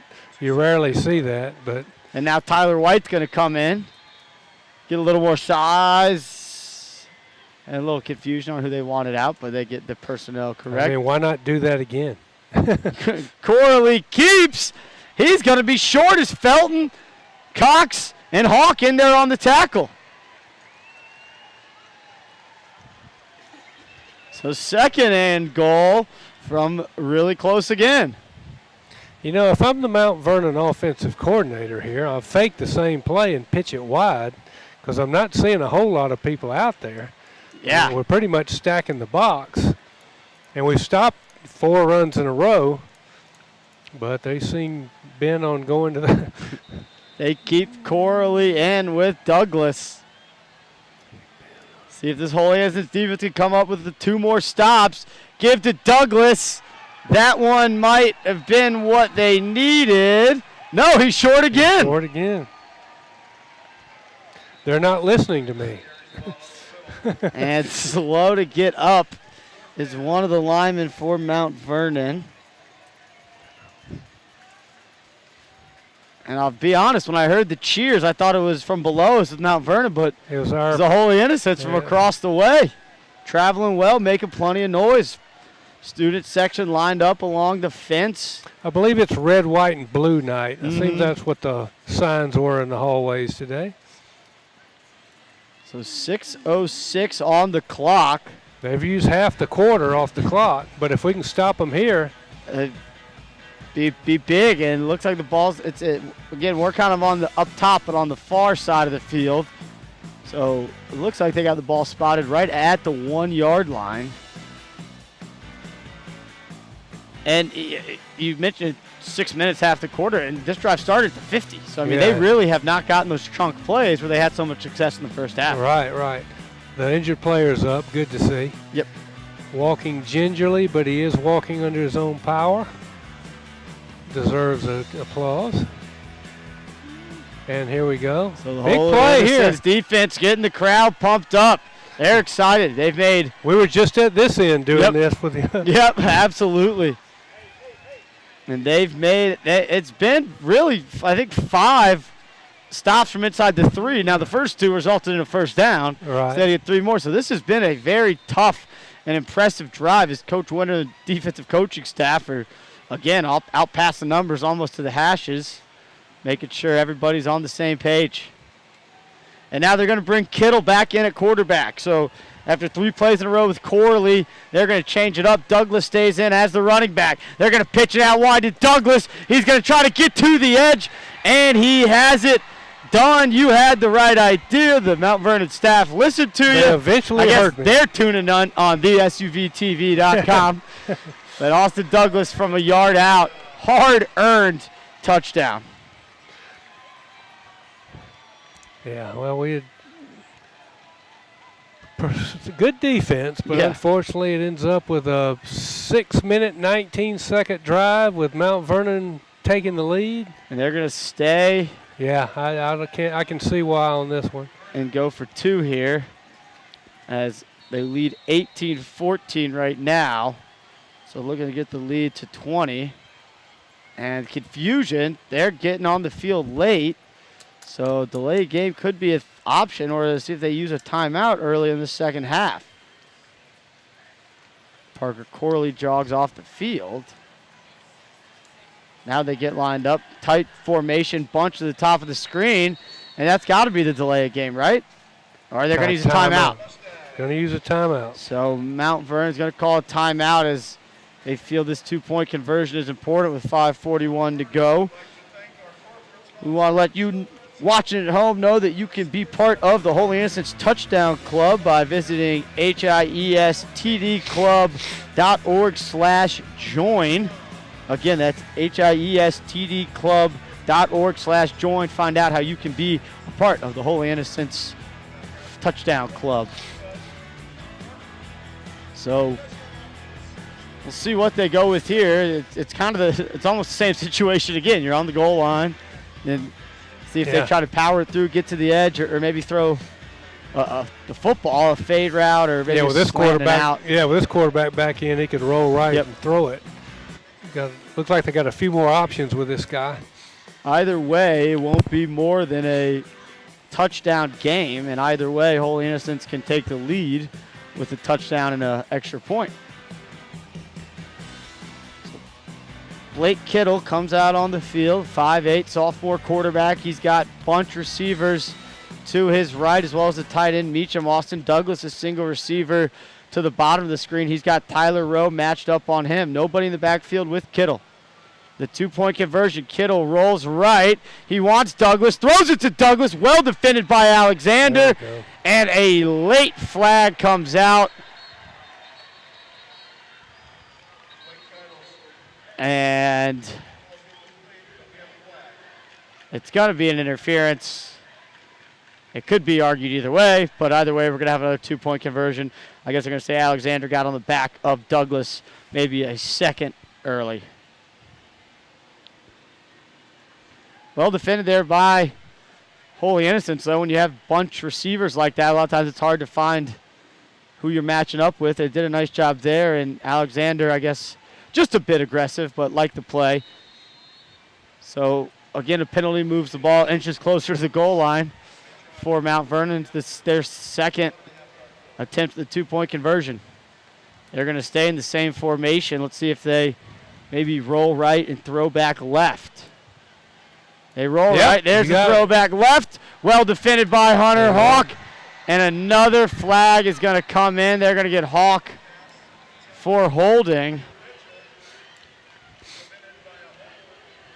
The only thing is now you're running out of two-point plays if you're Mount Vernon. Yeah.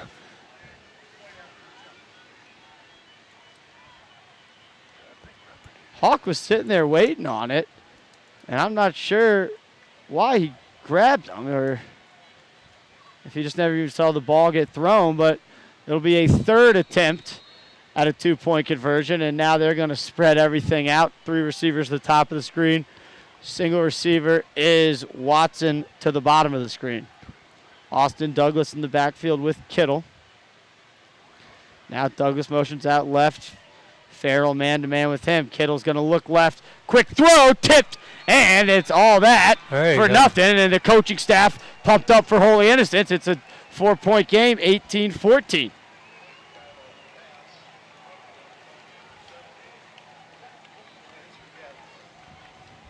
So an impressive stand there by the Holy Innocents defense. Despite giving up the touchdown, fought hard, had 3 chances to give up a 2-point conversion, didn't give it up.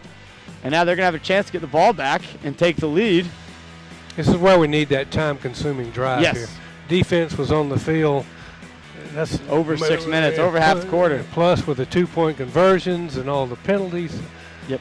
They were on the field a long time. Yeah.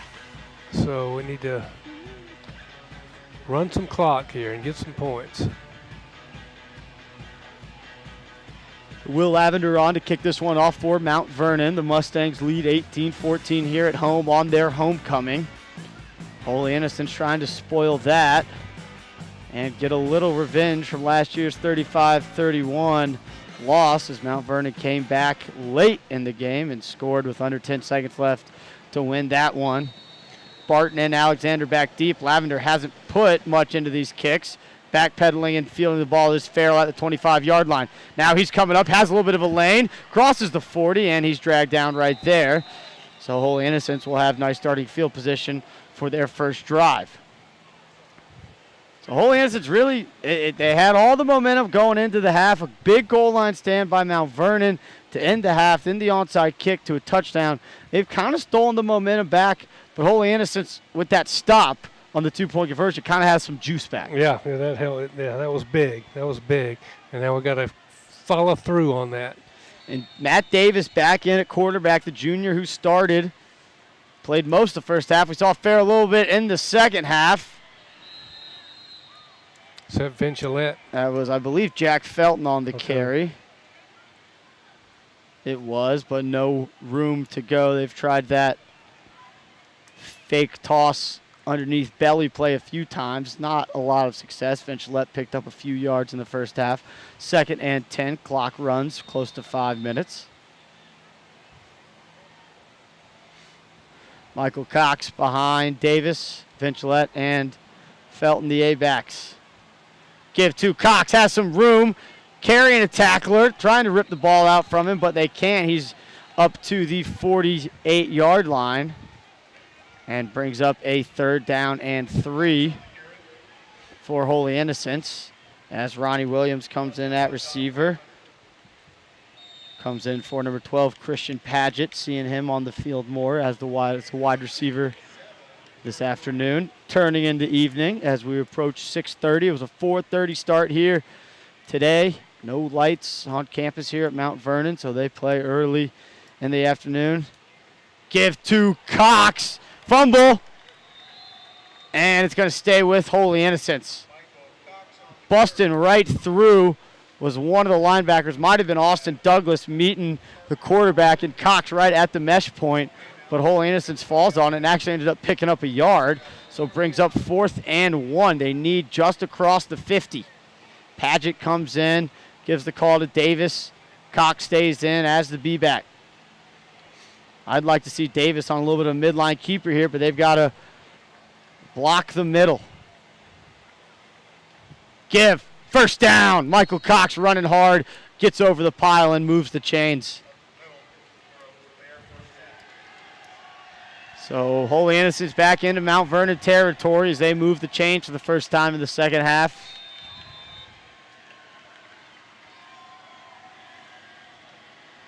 Williams and Carty and the receivers both split out here to the near side. A lot of room on the far side if they want to pitch out to Felton.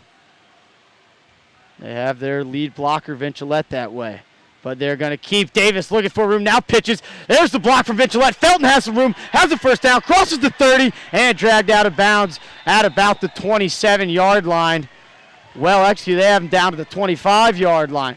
Great job on the triple option there. Davis holding on to the ball to the last minute, and then Vincilette getting to the outside shoulder of the defender there to give Felton an edge. And Felton always running hard.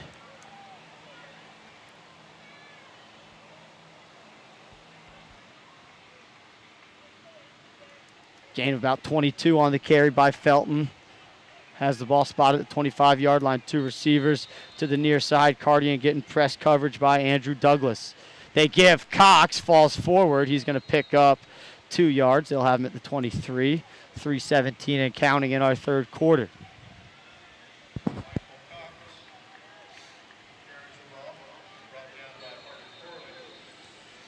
And Davis runs over to get the call directly from Coach Winter.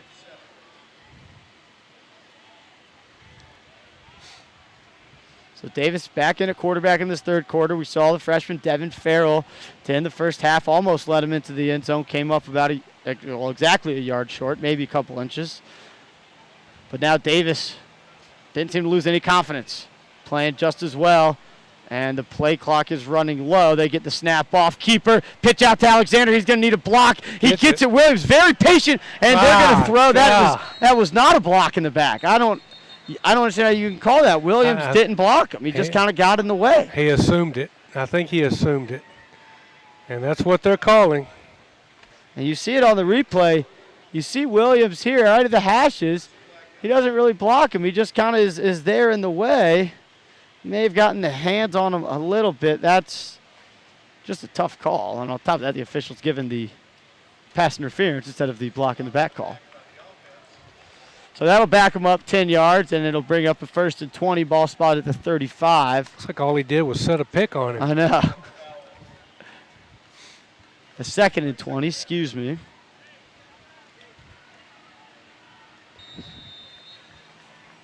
So Farrell is in at quarterback now. Potentially a pass situation. Cardian the only receiver. They are going to throw. Cardian runs the comeback. Farrell throws high off the hands of Cardian. Couldn't haul that one in. 6'4", but still not tall enough for that one. And it's going to bring up a 3rd and 20. And now play calling gets interesting as you probably need 2 chunk plays here. Farrell's going to stay in at quarterback as he's going over and getting directions from Coach Winter. That was a good route there by Cardian. This ball's a little high, but that's a play that can be used effectively, it looks like, down the stretch. Especially you talked about that big 40-yard catch that Cardian had against Rutland. Now those DBs got to respect that deep ball and set up that comeback route. And timeout's going to be used by Coach Winter and Holy Innocents. We'll take a quick timeout with him here on SUV TV's coverage of Holy Innocents Golden Bears football.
And we're back here on SUV TV's coverage of Holy Innocents Golden Bears football. 3rd and 20. The freshman Farrell in at quarterback. He's rolling to his left, throws back, wants Collins, the tight end, just catches it inside the 10 at the 5. What a pitch and catch. Graham Collins was looking for the ball over his left shoulder, had to readjust, get the ball over his right shoulder, and a heck of a catch by the tight end, who already has a touchdown on a pick 6. That was a good catch. And a great route, too. You see on the replay there, he acts like he's going to run a drag, cuts off his route. The readjustment looking like a center fielder tracking down the ball. That's exactly right. And he's spotted at the 4-yard line. So Devin Farrell showing out in the passing game so far tonight. Tight formation, guarding the receiver right next to the tight end. Keeper by Farrell. He's going to have the edge. Stretches across. I think he's in. I thought he was. It's a tough call to say he's down inside the 1, but they do say it. And the clock will run under 2 minutes.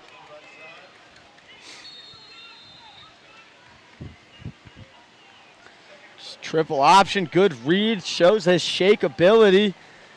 And I think he's in. That's a tough call. But anyways, chance here. 2nd and goal from the 1. Something about this goal line. You're right. You're exactly right.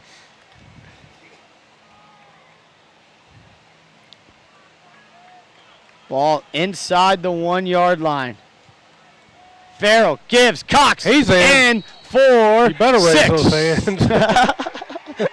Done had enough of being short for touchdowns up here. And Michael Cox with 1:27 to go in the 3rd quarter gives Holy Innocents the lead back.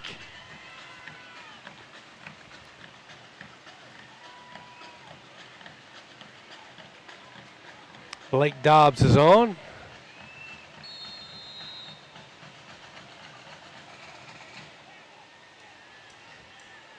Davis the hold. And we have, I think Mount Vernon may have too many on the field. Yeah, Mount Vernon has 12 on the field. And here comes the 12th guy off the field. Decline it and kick it. Let's go. Oh, they may be talking about going for 2 now. And Coach Winter wanted to make sure they threw the flag. And they are. They're going to put the offense back on the field since the ball is going to move half the distance to the goal line. So the ball goes to the 1.5-yard line. Coach Winter showed his 40-yard dash there is when he saw the flag, making sure the offense got on the field. And now there's some confusion as Holy Innocents has 5 guys on the field. They blew the whistle for the play clock to start, it looks like. And now Coach Winter's saying we want the ball on the left hash. So now they'll blow the play clock. So 25 seconds from now, which will give them plenty of time. And this is interesting. The extra point would have given a 3-point lead. A 2-point would make it a touchdown game at 4 points. Davis, snap, Cox, carries, crosses. That's 2 points. That's a 4-point lead. And Holy Innocents seizing that momentum back as that drive took about 4.5 minutes off the clock.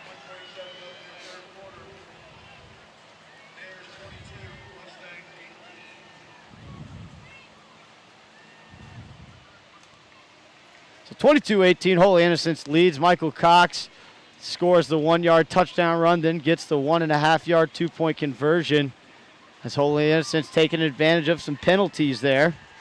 And a great catch by Graham Collins. I mean, good throw by Farrell because he was hit and rushed, so he did a good job too.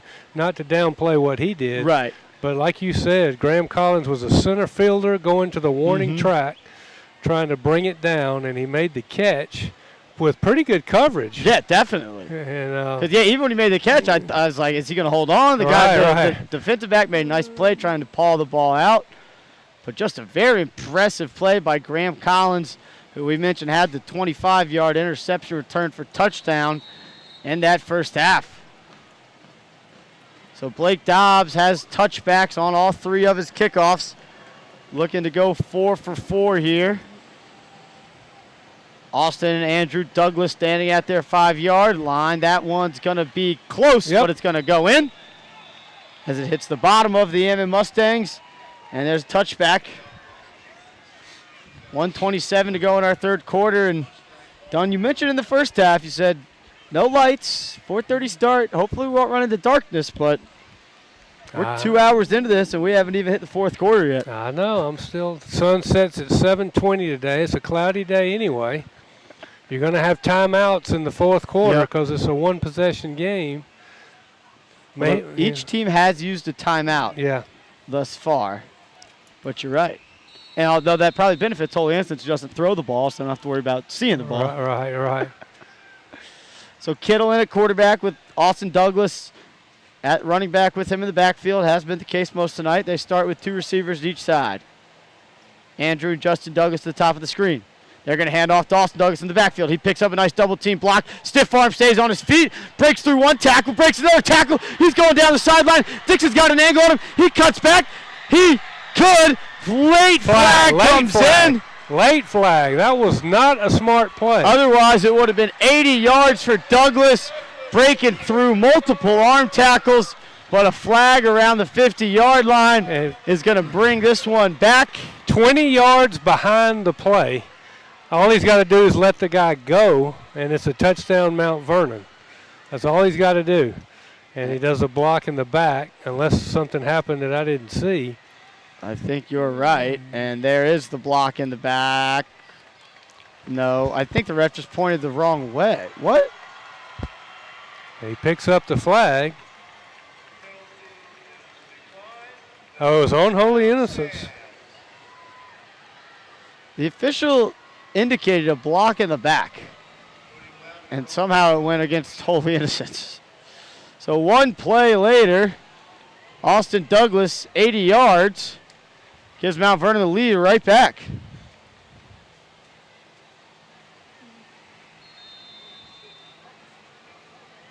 And Douglas, his second rushing touchdown of the quarter, third touchdown of the game. Extra point is up and through. So 25-22. Mount Vernon reclaims the lead in quick fashion. One play. I still hadn't figured out what the penalty on us was. Yeah, that was, I mean, he indicated a block in the back.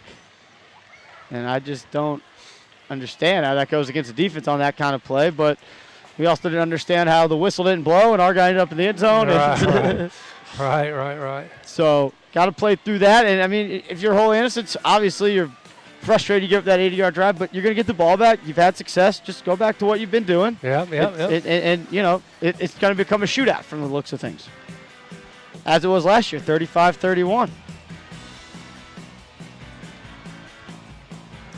So Barton and Alexander standing there 15, back deep to return. It's been pooch kicks and line drive kicks. The last one was caught and returned by Devin Farrell. He stands at about his 32-yard line. And Farrell's telling Jack Felton and some guys to move up.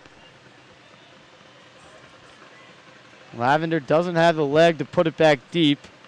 So they've gone with some high pooch kicks. And he puts his foot into that one. Barton's going to field it at about the 17-yard line. Now he's going to reverse field to the near side, trying to show some speed. Stiff arm and taken down at the 24-yard line. Tackle there by number 12, Spencer Corley. Got to get the momentum back. Yep. There's a flag out there. Starting to think this third quarter is just not going to end. It's been about a 35-minute quarter.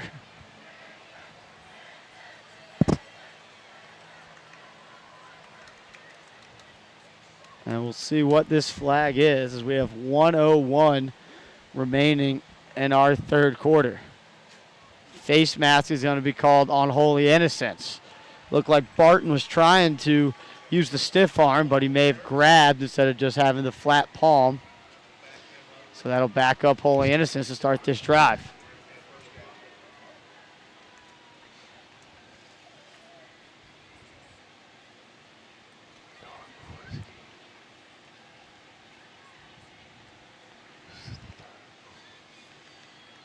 So they back it up. Ball spotted. Now they move. This guy's just taking a walk with the football. He marked it back to the 15. Now he's walking back to the 22. Now he's discussing with the other official what to do with the football.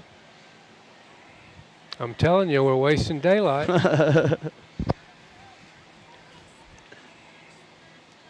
Now he's going to try again. So now they're going to say it's a 5-yard face mask penalty, not a 15-yard. So now they'll have to reset the chains on the far side. So the officiating crew moving a little bit slow. I think they were ready for a 7:30 start, and 4:30 throwing them a little bit off. So 2 receivers to the wide side of the field. That's the far side right now for Holy Innocents. Davis snaps, gives to Cox. Cox gets hit right away and picks up a yard or 2. Bringing up 2nd and 8. Ball spotted at the 20-yard line.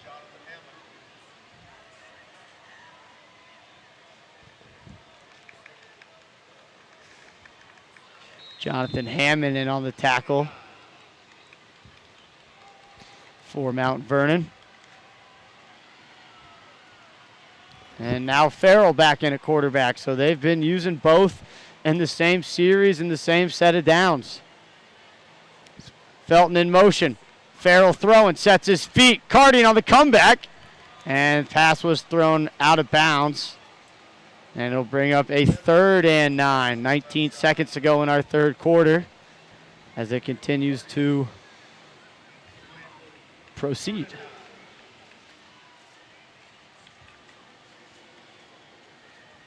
Graham Collins comes in at tight end. Farrell stays in at quarterback. Cox the B-back. Felton and Vincilette in at A-back.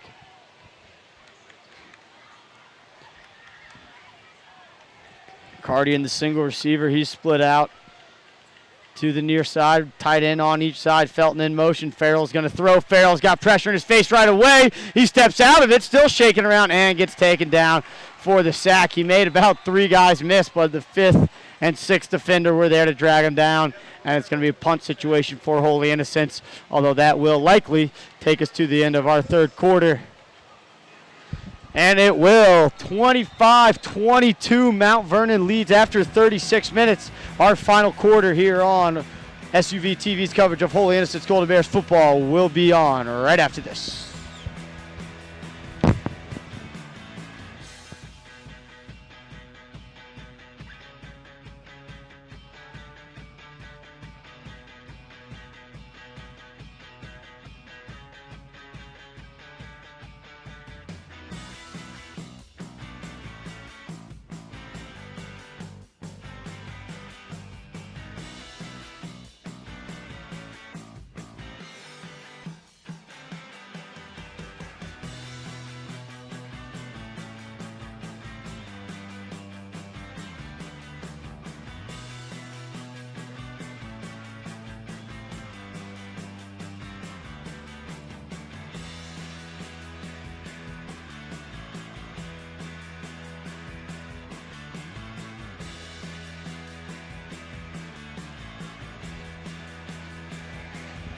Welcome back to Holy Innocents Golden Bears football powered by SUV TV. And before Marshall Nichols boots this punt away, we want to let you know at home, if you want to be involved with the Holy Innocents Touchdown Club, visit hiestdclub.org/join.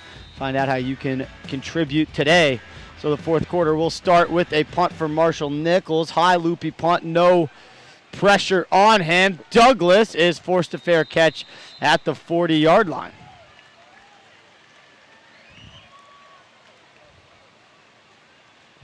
About a 39-yard punt there for Nichols.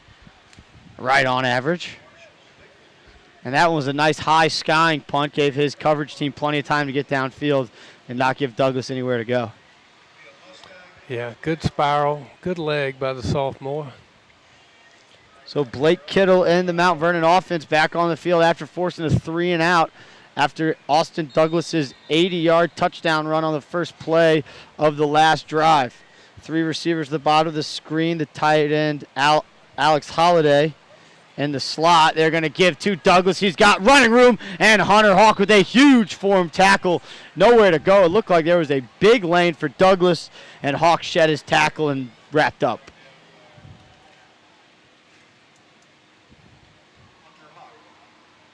Hunter Hawk, that's a name we call a lot. Only a junior. And one of the captains for this team.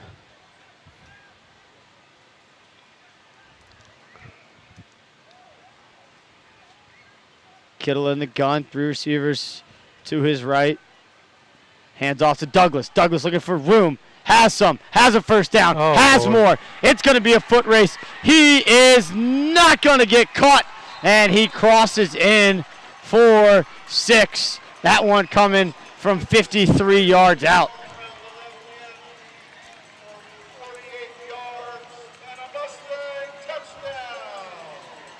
53 yards.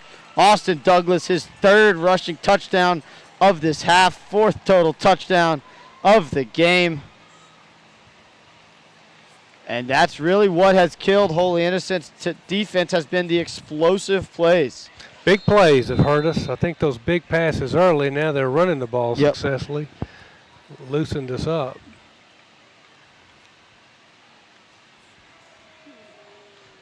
So Lavender on for the extra point, and doink and through off the upright, and it goes. So 32-22. The lead out to double digits for the first time for either team tonight.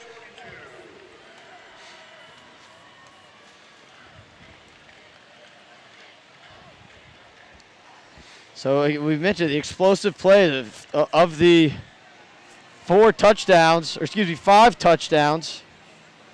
No, yeah, 5 touchdowns. Yeah. 3 of them are on plays of 47 or more yards. Pass play of 47 yards, 80-yard run play, 53-yard run play. And I believe the second touchdown, there was a big 4th down conversion of about 25 yards. Yes, there was. That kept that drive alive.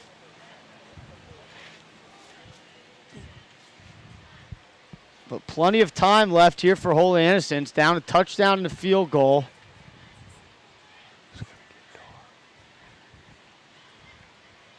They'll get the ball back, and I wouldn't be surprised to see a lot of Devin Farrell in this 4th quarter with his ability to throw the football and run if nothing's open downfield.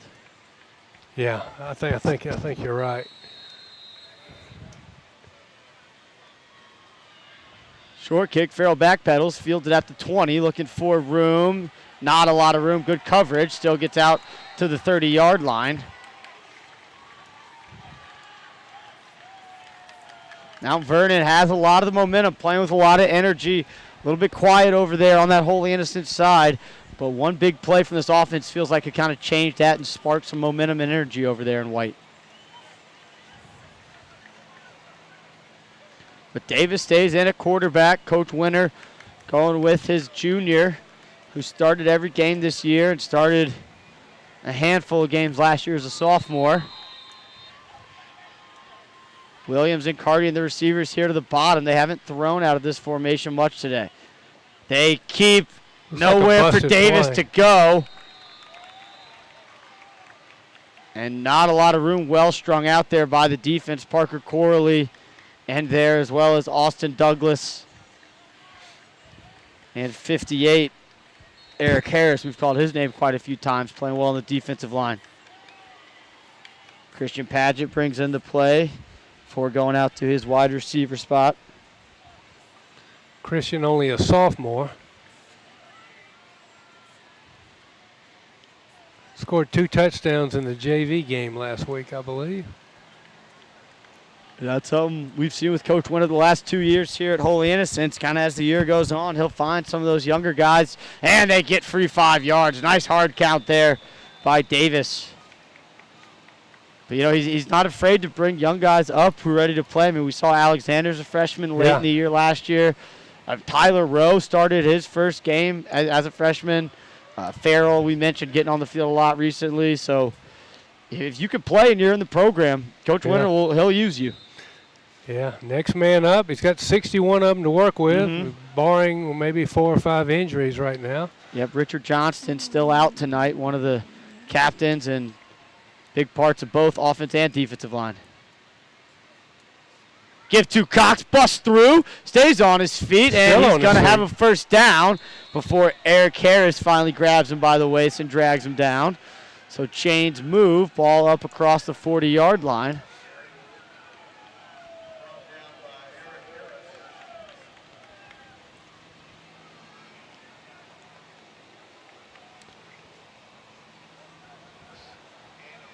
.940, and now the ref winds the clock.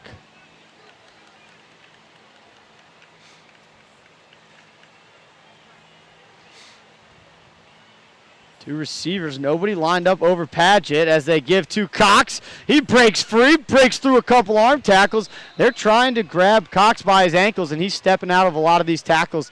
He's going to get a break as Hunter Hawk's going to check in for him. But a nice pickup on first down.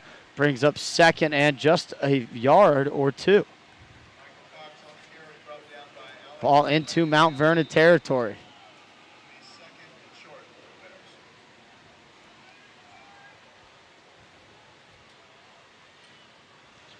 Give to Hawk. He's got the first down, and he's down to the 46, maybe 45-yard line. A lot of whistles on the play, but no flag or anything. They're just blowing it dead, making sure the chains move. And they do. Clock stops under 9 as they move the chains. Holy Innocents down 10. Looking for their second touchdown of this half. Michael Cox scored from just a yard out after a big pass play to Graham Collins in that third quarter. Don mentioned it's getting a little bit darker here. No lights. Handoff to Hawk. He's got some room. Hawk made Douglas miss right at the line and picked up maybe 6 yards on that carry. Kept his legs churning. Ball's down to the 41, pick up a 5. And Hawk will stay in the game after back-to-back successful carries. Padgett out wide, and you see Justin Douglas rolls into the box. I mean, there's two receivers. There's a wide open receiver at the bottom of the screen. Give to Hawk. Bullies across the 40-yard line. He's going to still be a yard or two short.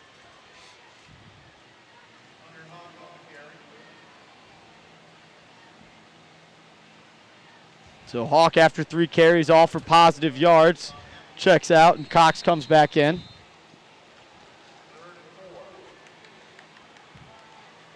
Keep it going. Move the chains.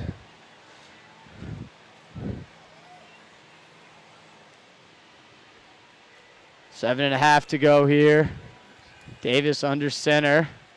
Give to Cox. Nowhere to go. Well defended there. First contact, 57, Hayden Moore. So that brings up a 4th down and about 3 as no yards gained on that one. So Padgett comes back in, Williams comes out, Alexander comes in for Vince Gillette, gives them a little more speed out of that A-back spot. 4th and 1 here. Cox did pick up a few on that carry. Mount Vernon trying to get there, sideline excited. Big 4th down here. Motion, give to Cox. He's got the first down. There you go. Sometimes you just send your best back through the best hole. Yep. Nothing fancy about it. See Cox there helping up Will Harrell. Harrell in that offensive line. Been working hard here for Cox, but we're approaching the halfway mark of this 4th quarter, and Holy Innocents is going to need 2 scores. Down by 10. Ball inside the 35-yard line. Pitch out to Felton. He's got to make a guy miss. Nice tackle on the outside by 38, Alex Van Landingham. That was a good open field tackle right there. So that goes for no gain. 2nd and 10. Now we're under 6 to go in our final quarter.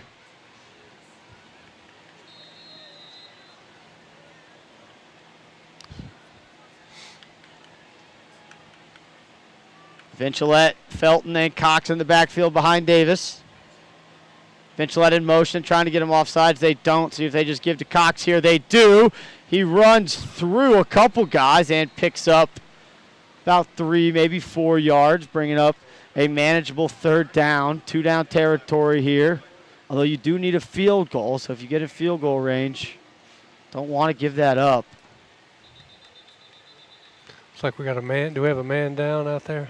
And it's an official timeout.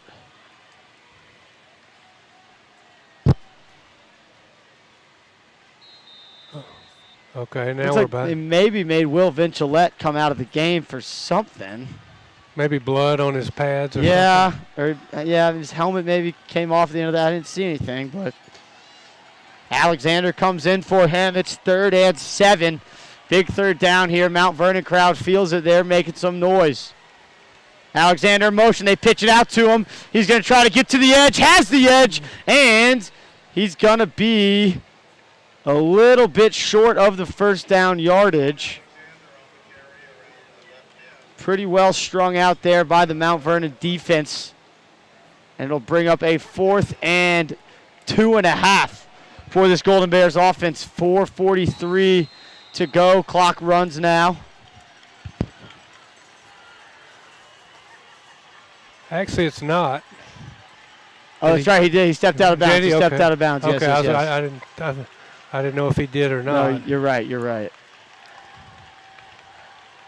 So here it is. 4th and 3. Felton in motion. They pitch it out to Felton. He's got white blockers in front of him. He's got the 1st down and more. Felton in for 6. And Landon Cardian had his defensive back chasing him downfield like he was running deep. And Jack Felton 26 from yards. 26 yards out on a 4th and 2. You see it on the replay. Great blocking.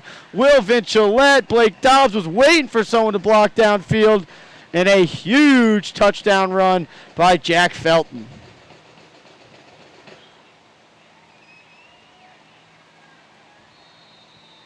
Felton's 3rd rushing touchdown of the season. 4th total touchdown. Now Dobbs for the extra point.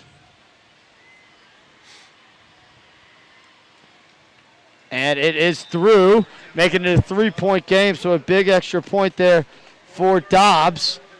And now 4:34, I believe, the scoreboard showing 3 timeouts for each team. I know that's incorrect. I think Holy Innocents has 1, and I think Mount Vernon has 2. It's definitely not 3 and 3. Right.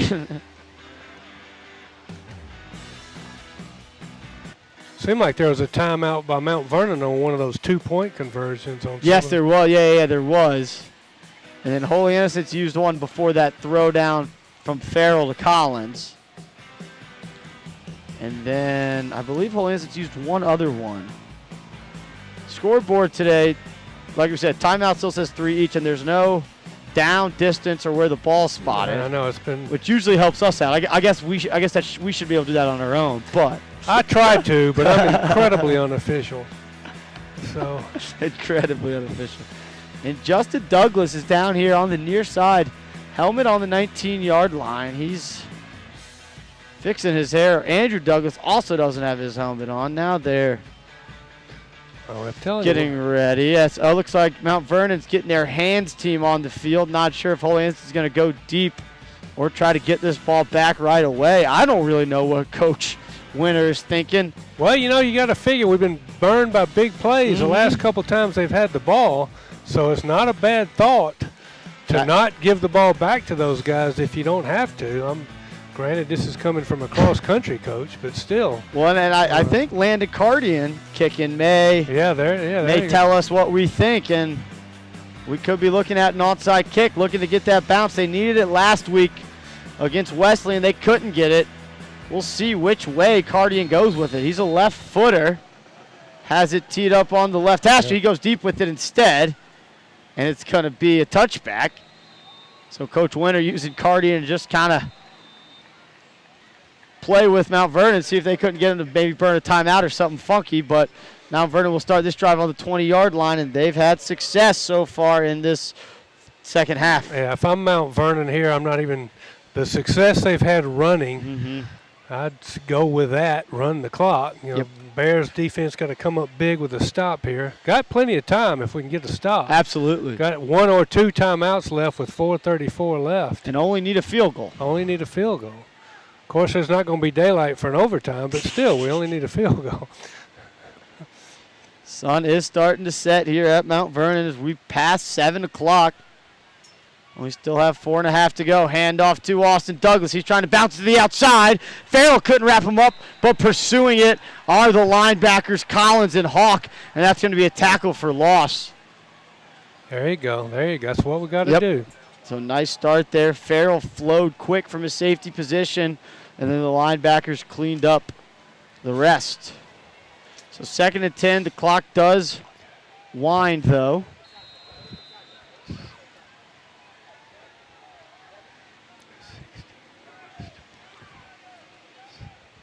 As we go under 4.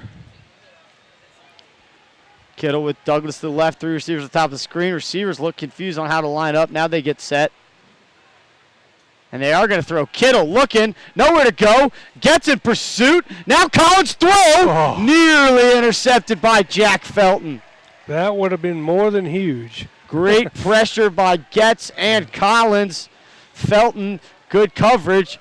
And that stops the clock and brings up a 3rd down. And long. 3rd and 10. They need the 30-yard line. All they need is the nose of the football on the 30. And we'll see what Holy Innocents draws up. Haven't seen much blitzing out of the linebackers. That one was Collins more just spying the play. 2 receivers to each side. Now they bring Justin Douglas in motion. They're going to reverse it. Coming back to the near side. Gets given chase. He's not going to get there. And Alexander makes a huge tackle. He's just short. His elbow came down short of the 30 to Quan Alexander with great hustle. And the official saying he picked, or the PA guy saying he picked up the 1st down, but he's a yard short. Yeah, he didn't. He had to get to the 30. Yep, and Alexander. No, that's not a 1st down. Alexander cut him up from underneath. And they stopped the clock, which works to our favor. And now they say 4th down. The clock should be running, and now it is. And now. That was to our favor right there that they did that. Who's coming on the field? It looks like punt personnel, but I don't see a punter on the field. There's the punter. Now he rolls back. It's 38, Van Landingham. And you gotta watch for a fake here. Absolutely have to. Especially with Douglas back there. Well, they're going to try to draw us off. Well, no, they're not. There's the snap to Van Landingham. Low line drive punt. Alexander can field it. Does. Crosses the 40. Dragged down at the 46-yard line. So 2:33 to go. Holy Innocents down by 3 and only 54 yards away from the end zone. And probably about 34 yards away from Blake Dobbs' range, maybe even only about 25 or 30. Yeah, he did tell me in study hall that he's kicked one from 54. 54. So that means to feel safe, you want to be around that 30, get right into that around the 47 range. So we'll see. Okay, clock stops on all 1st downs in high school, just like in college. Coach Winter has 1 or 2 timeouts. Pitch out to Felton. He's got the edge. He's going to cut it upfield, has a 1st down. And did he get out of bounds? He did.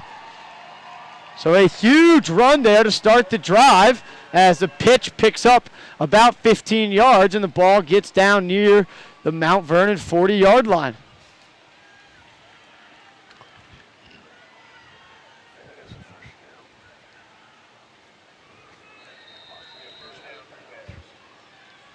So he got out of bounds, so the clock won't start till the snap of the football.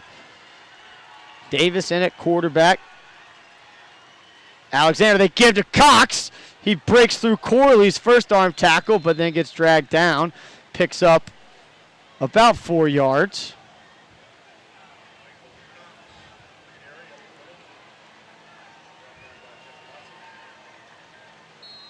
So 2nd and 6 for Holy Innocents. This next snap will come with under 2 minutes on the clock.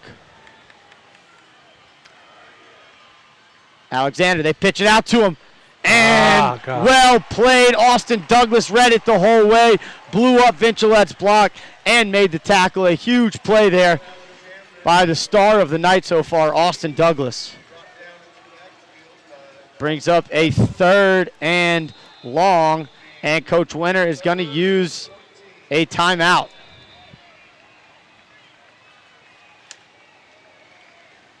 That was a loss of about 7. 7. Yeah. Very unofficially, loss of 7. So 1:39 to go. You're down 3.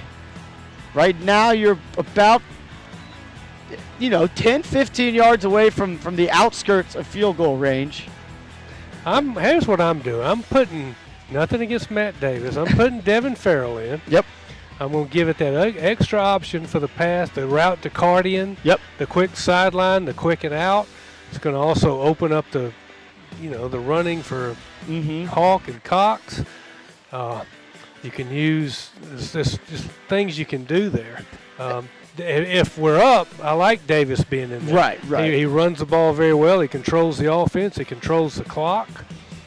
But that would be my thinking. But and it looks like it is Farrell. And to Coach Winter and staff's credit, I mean, when Farrell's thrown it, it's been well-designed plays. He's had some open guys. I mean, even the missed throw to Alexander by a step or two, you got him open downfield. So we'll see what they come up with as Farrell is in the game. 2 receivers at the top of the screen. It's Cardian and Alexander.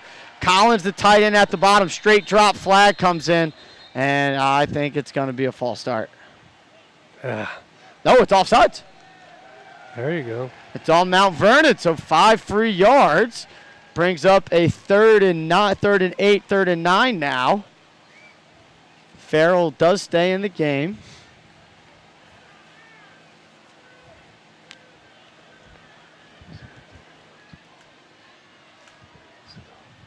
So now you're almost right back where you were before the tackle for loss. 3rd and 7. They're going to line up with 3 receivers split out. Cardian and Alexander at the top of the screen. Collins, the tight end, here at the bottom.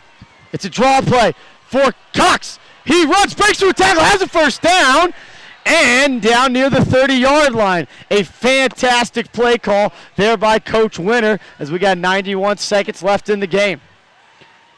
Just perfectly well run. You spread them out. You get them thinking pass, and then you get the ball to your best player. And Cox breaks 2 arm tackles. You're not taking him down by his ankles. No. You got to have more than arms to get that boy down. And now you are right close into field goal range, but you got to imagine Coach Winter wants 6.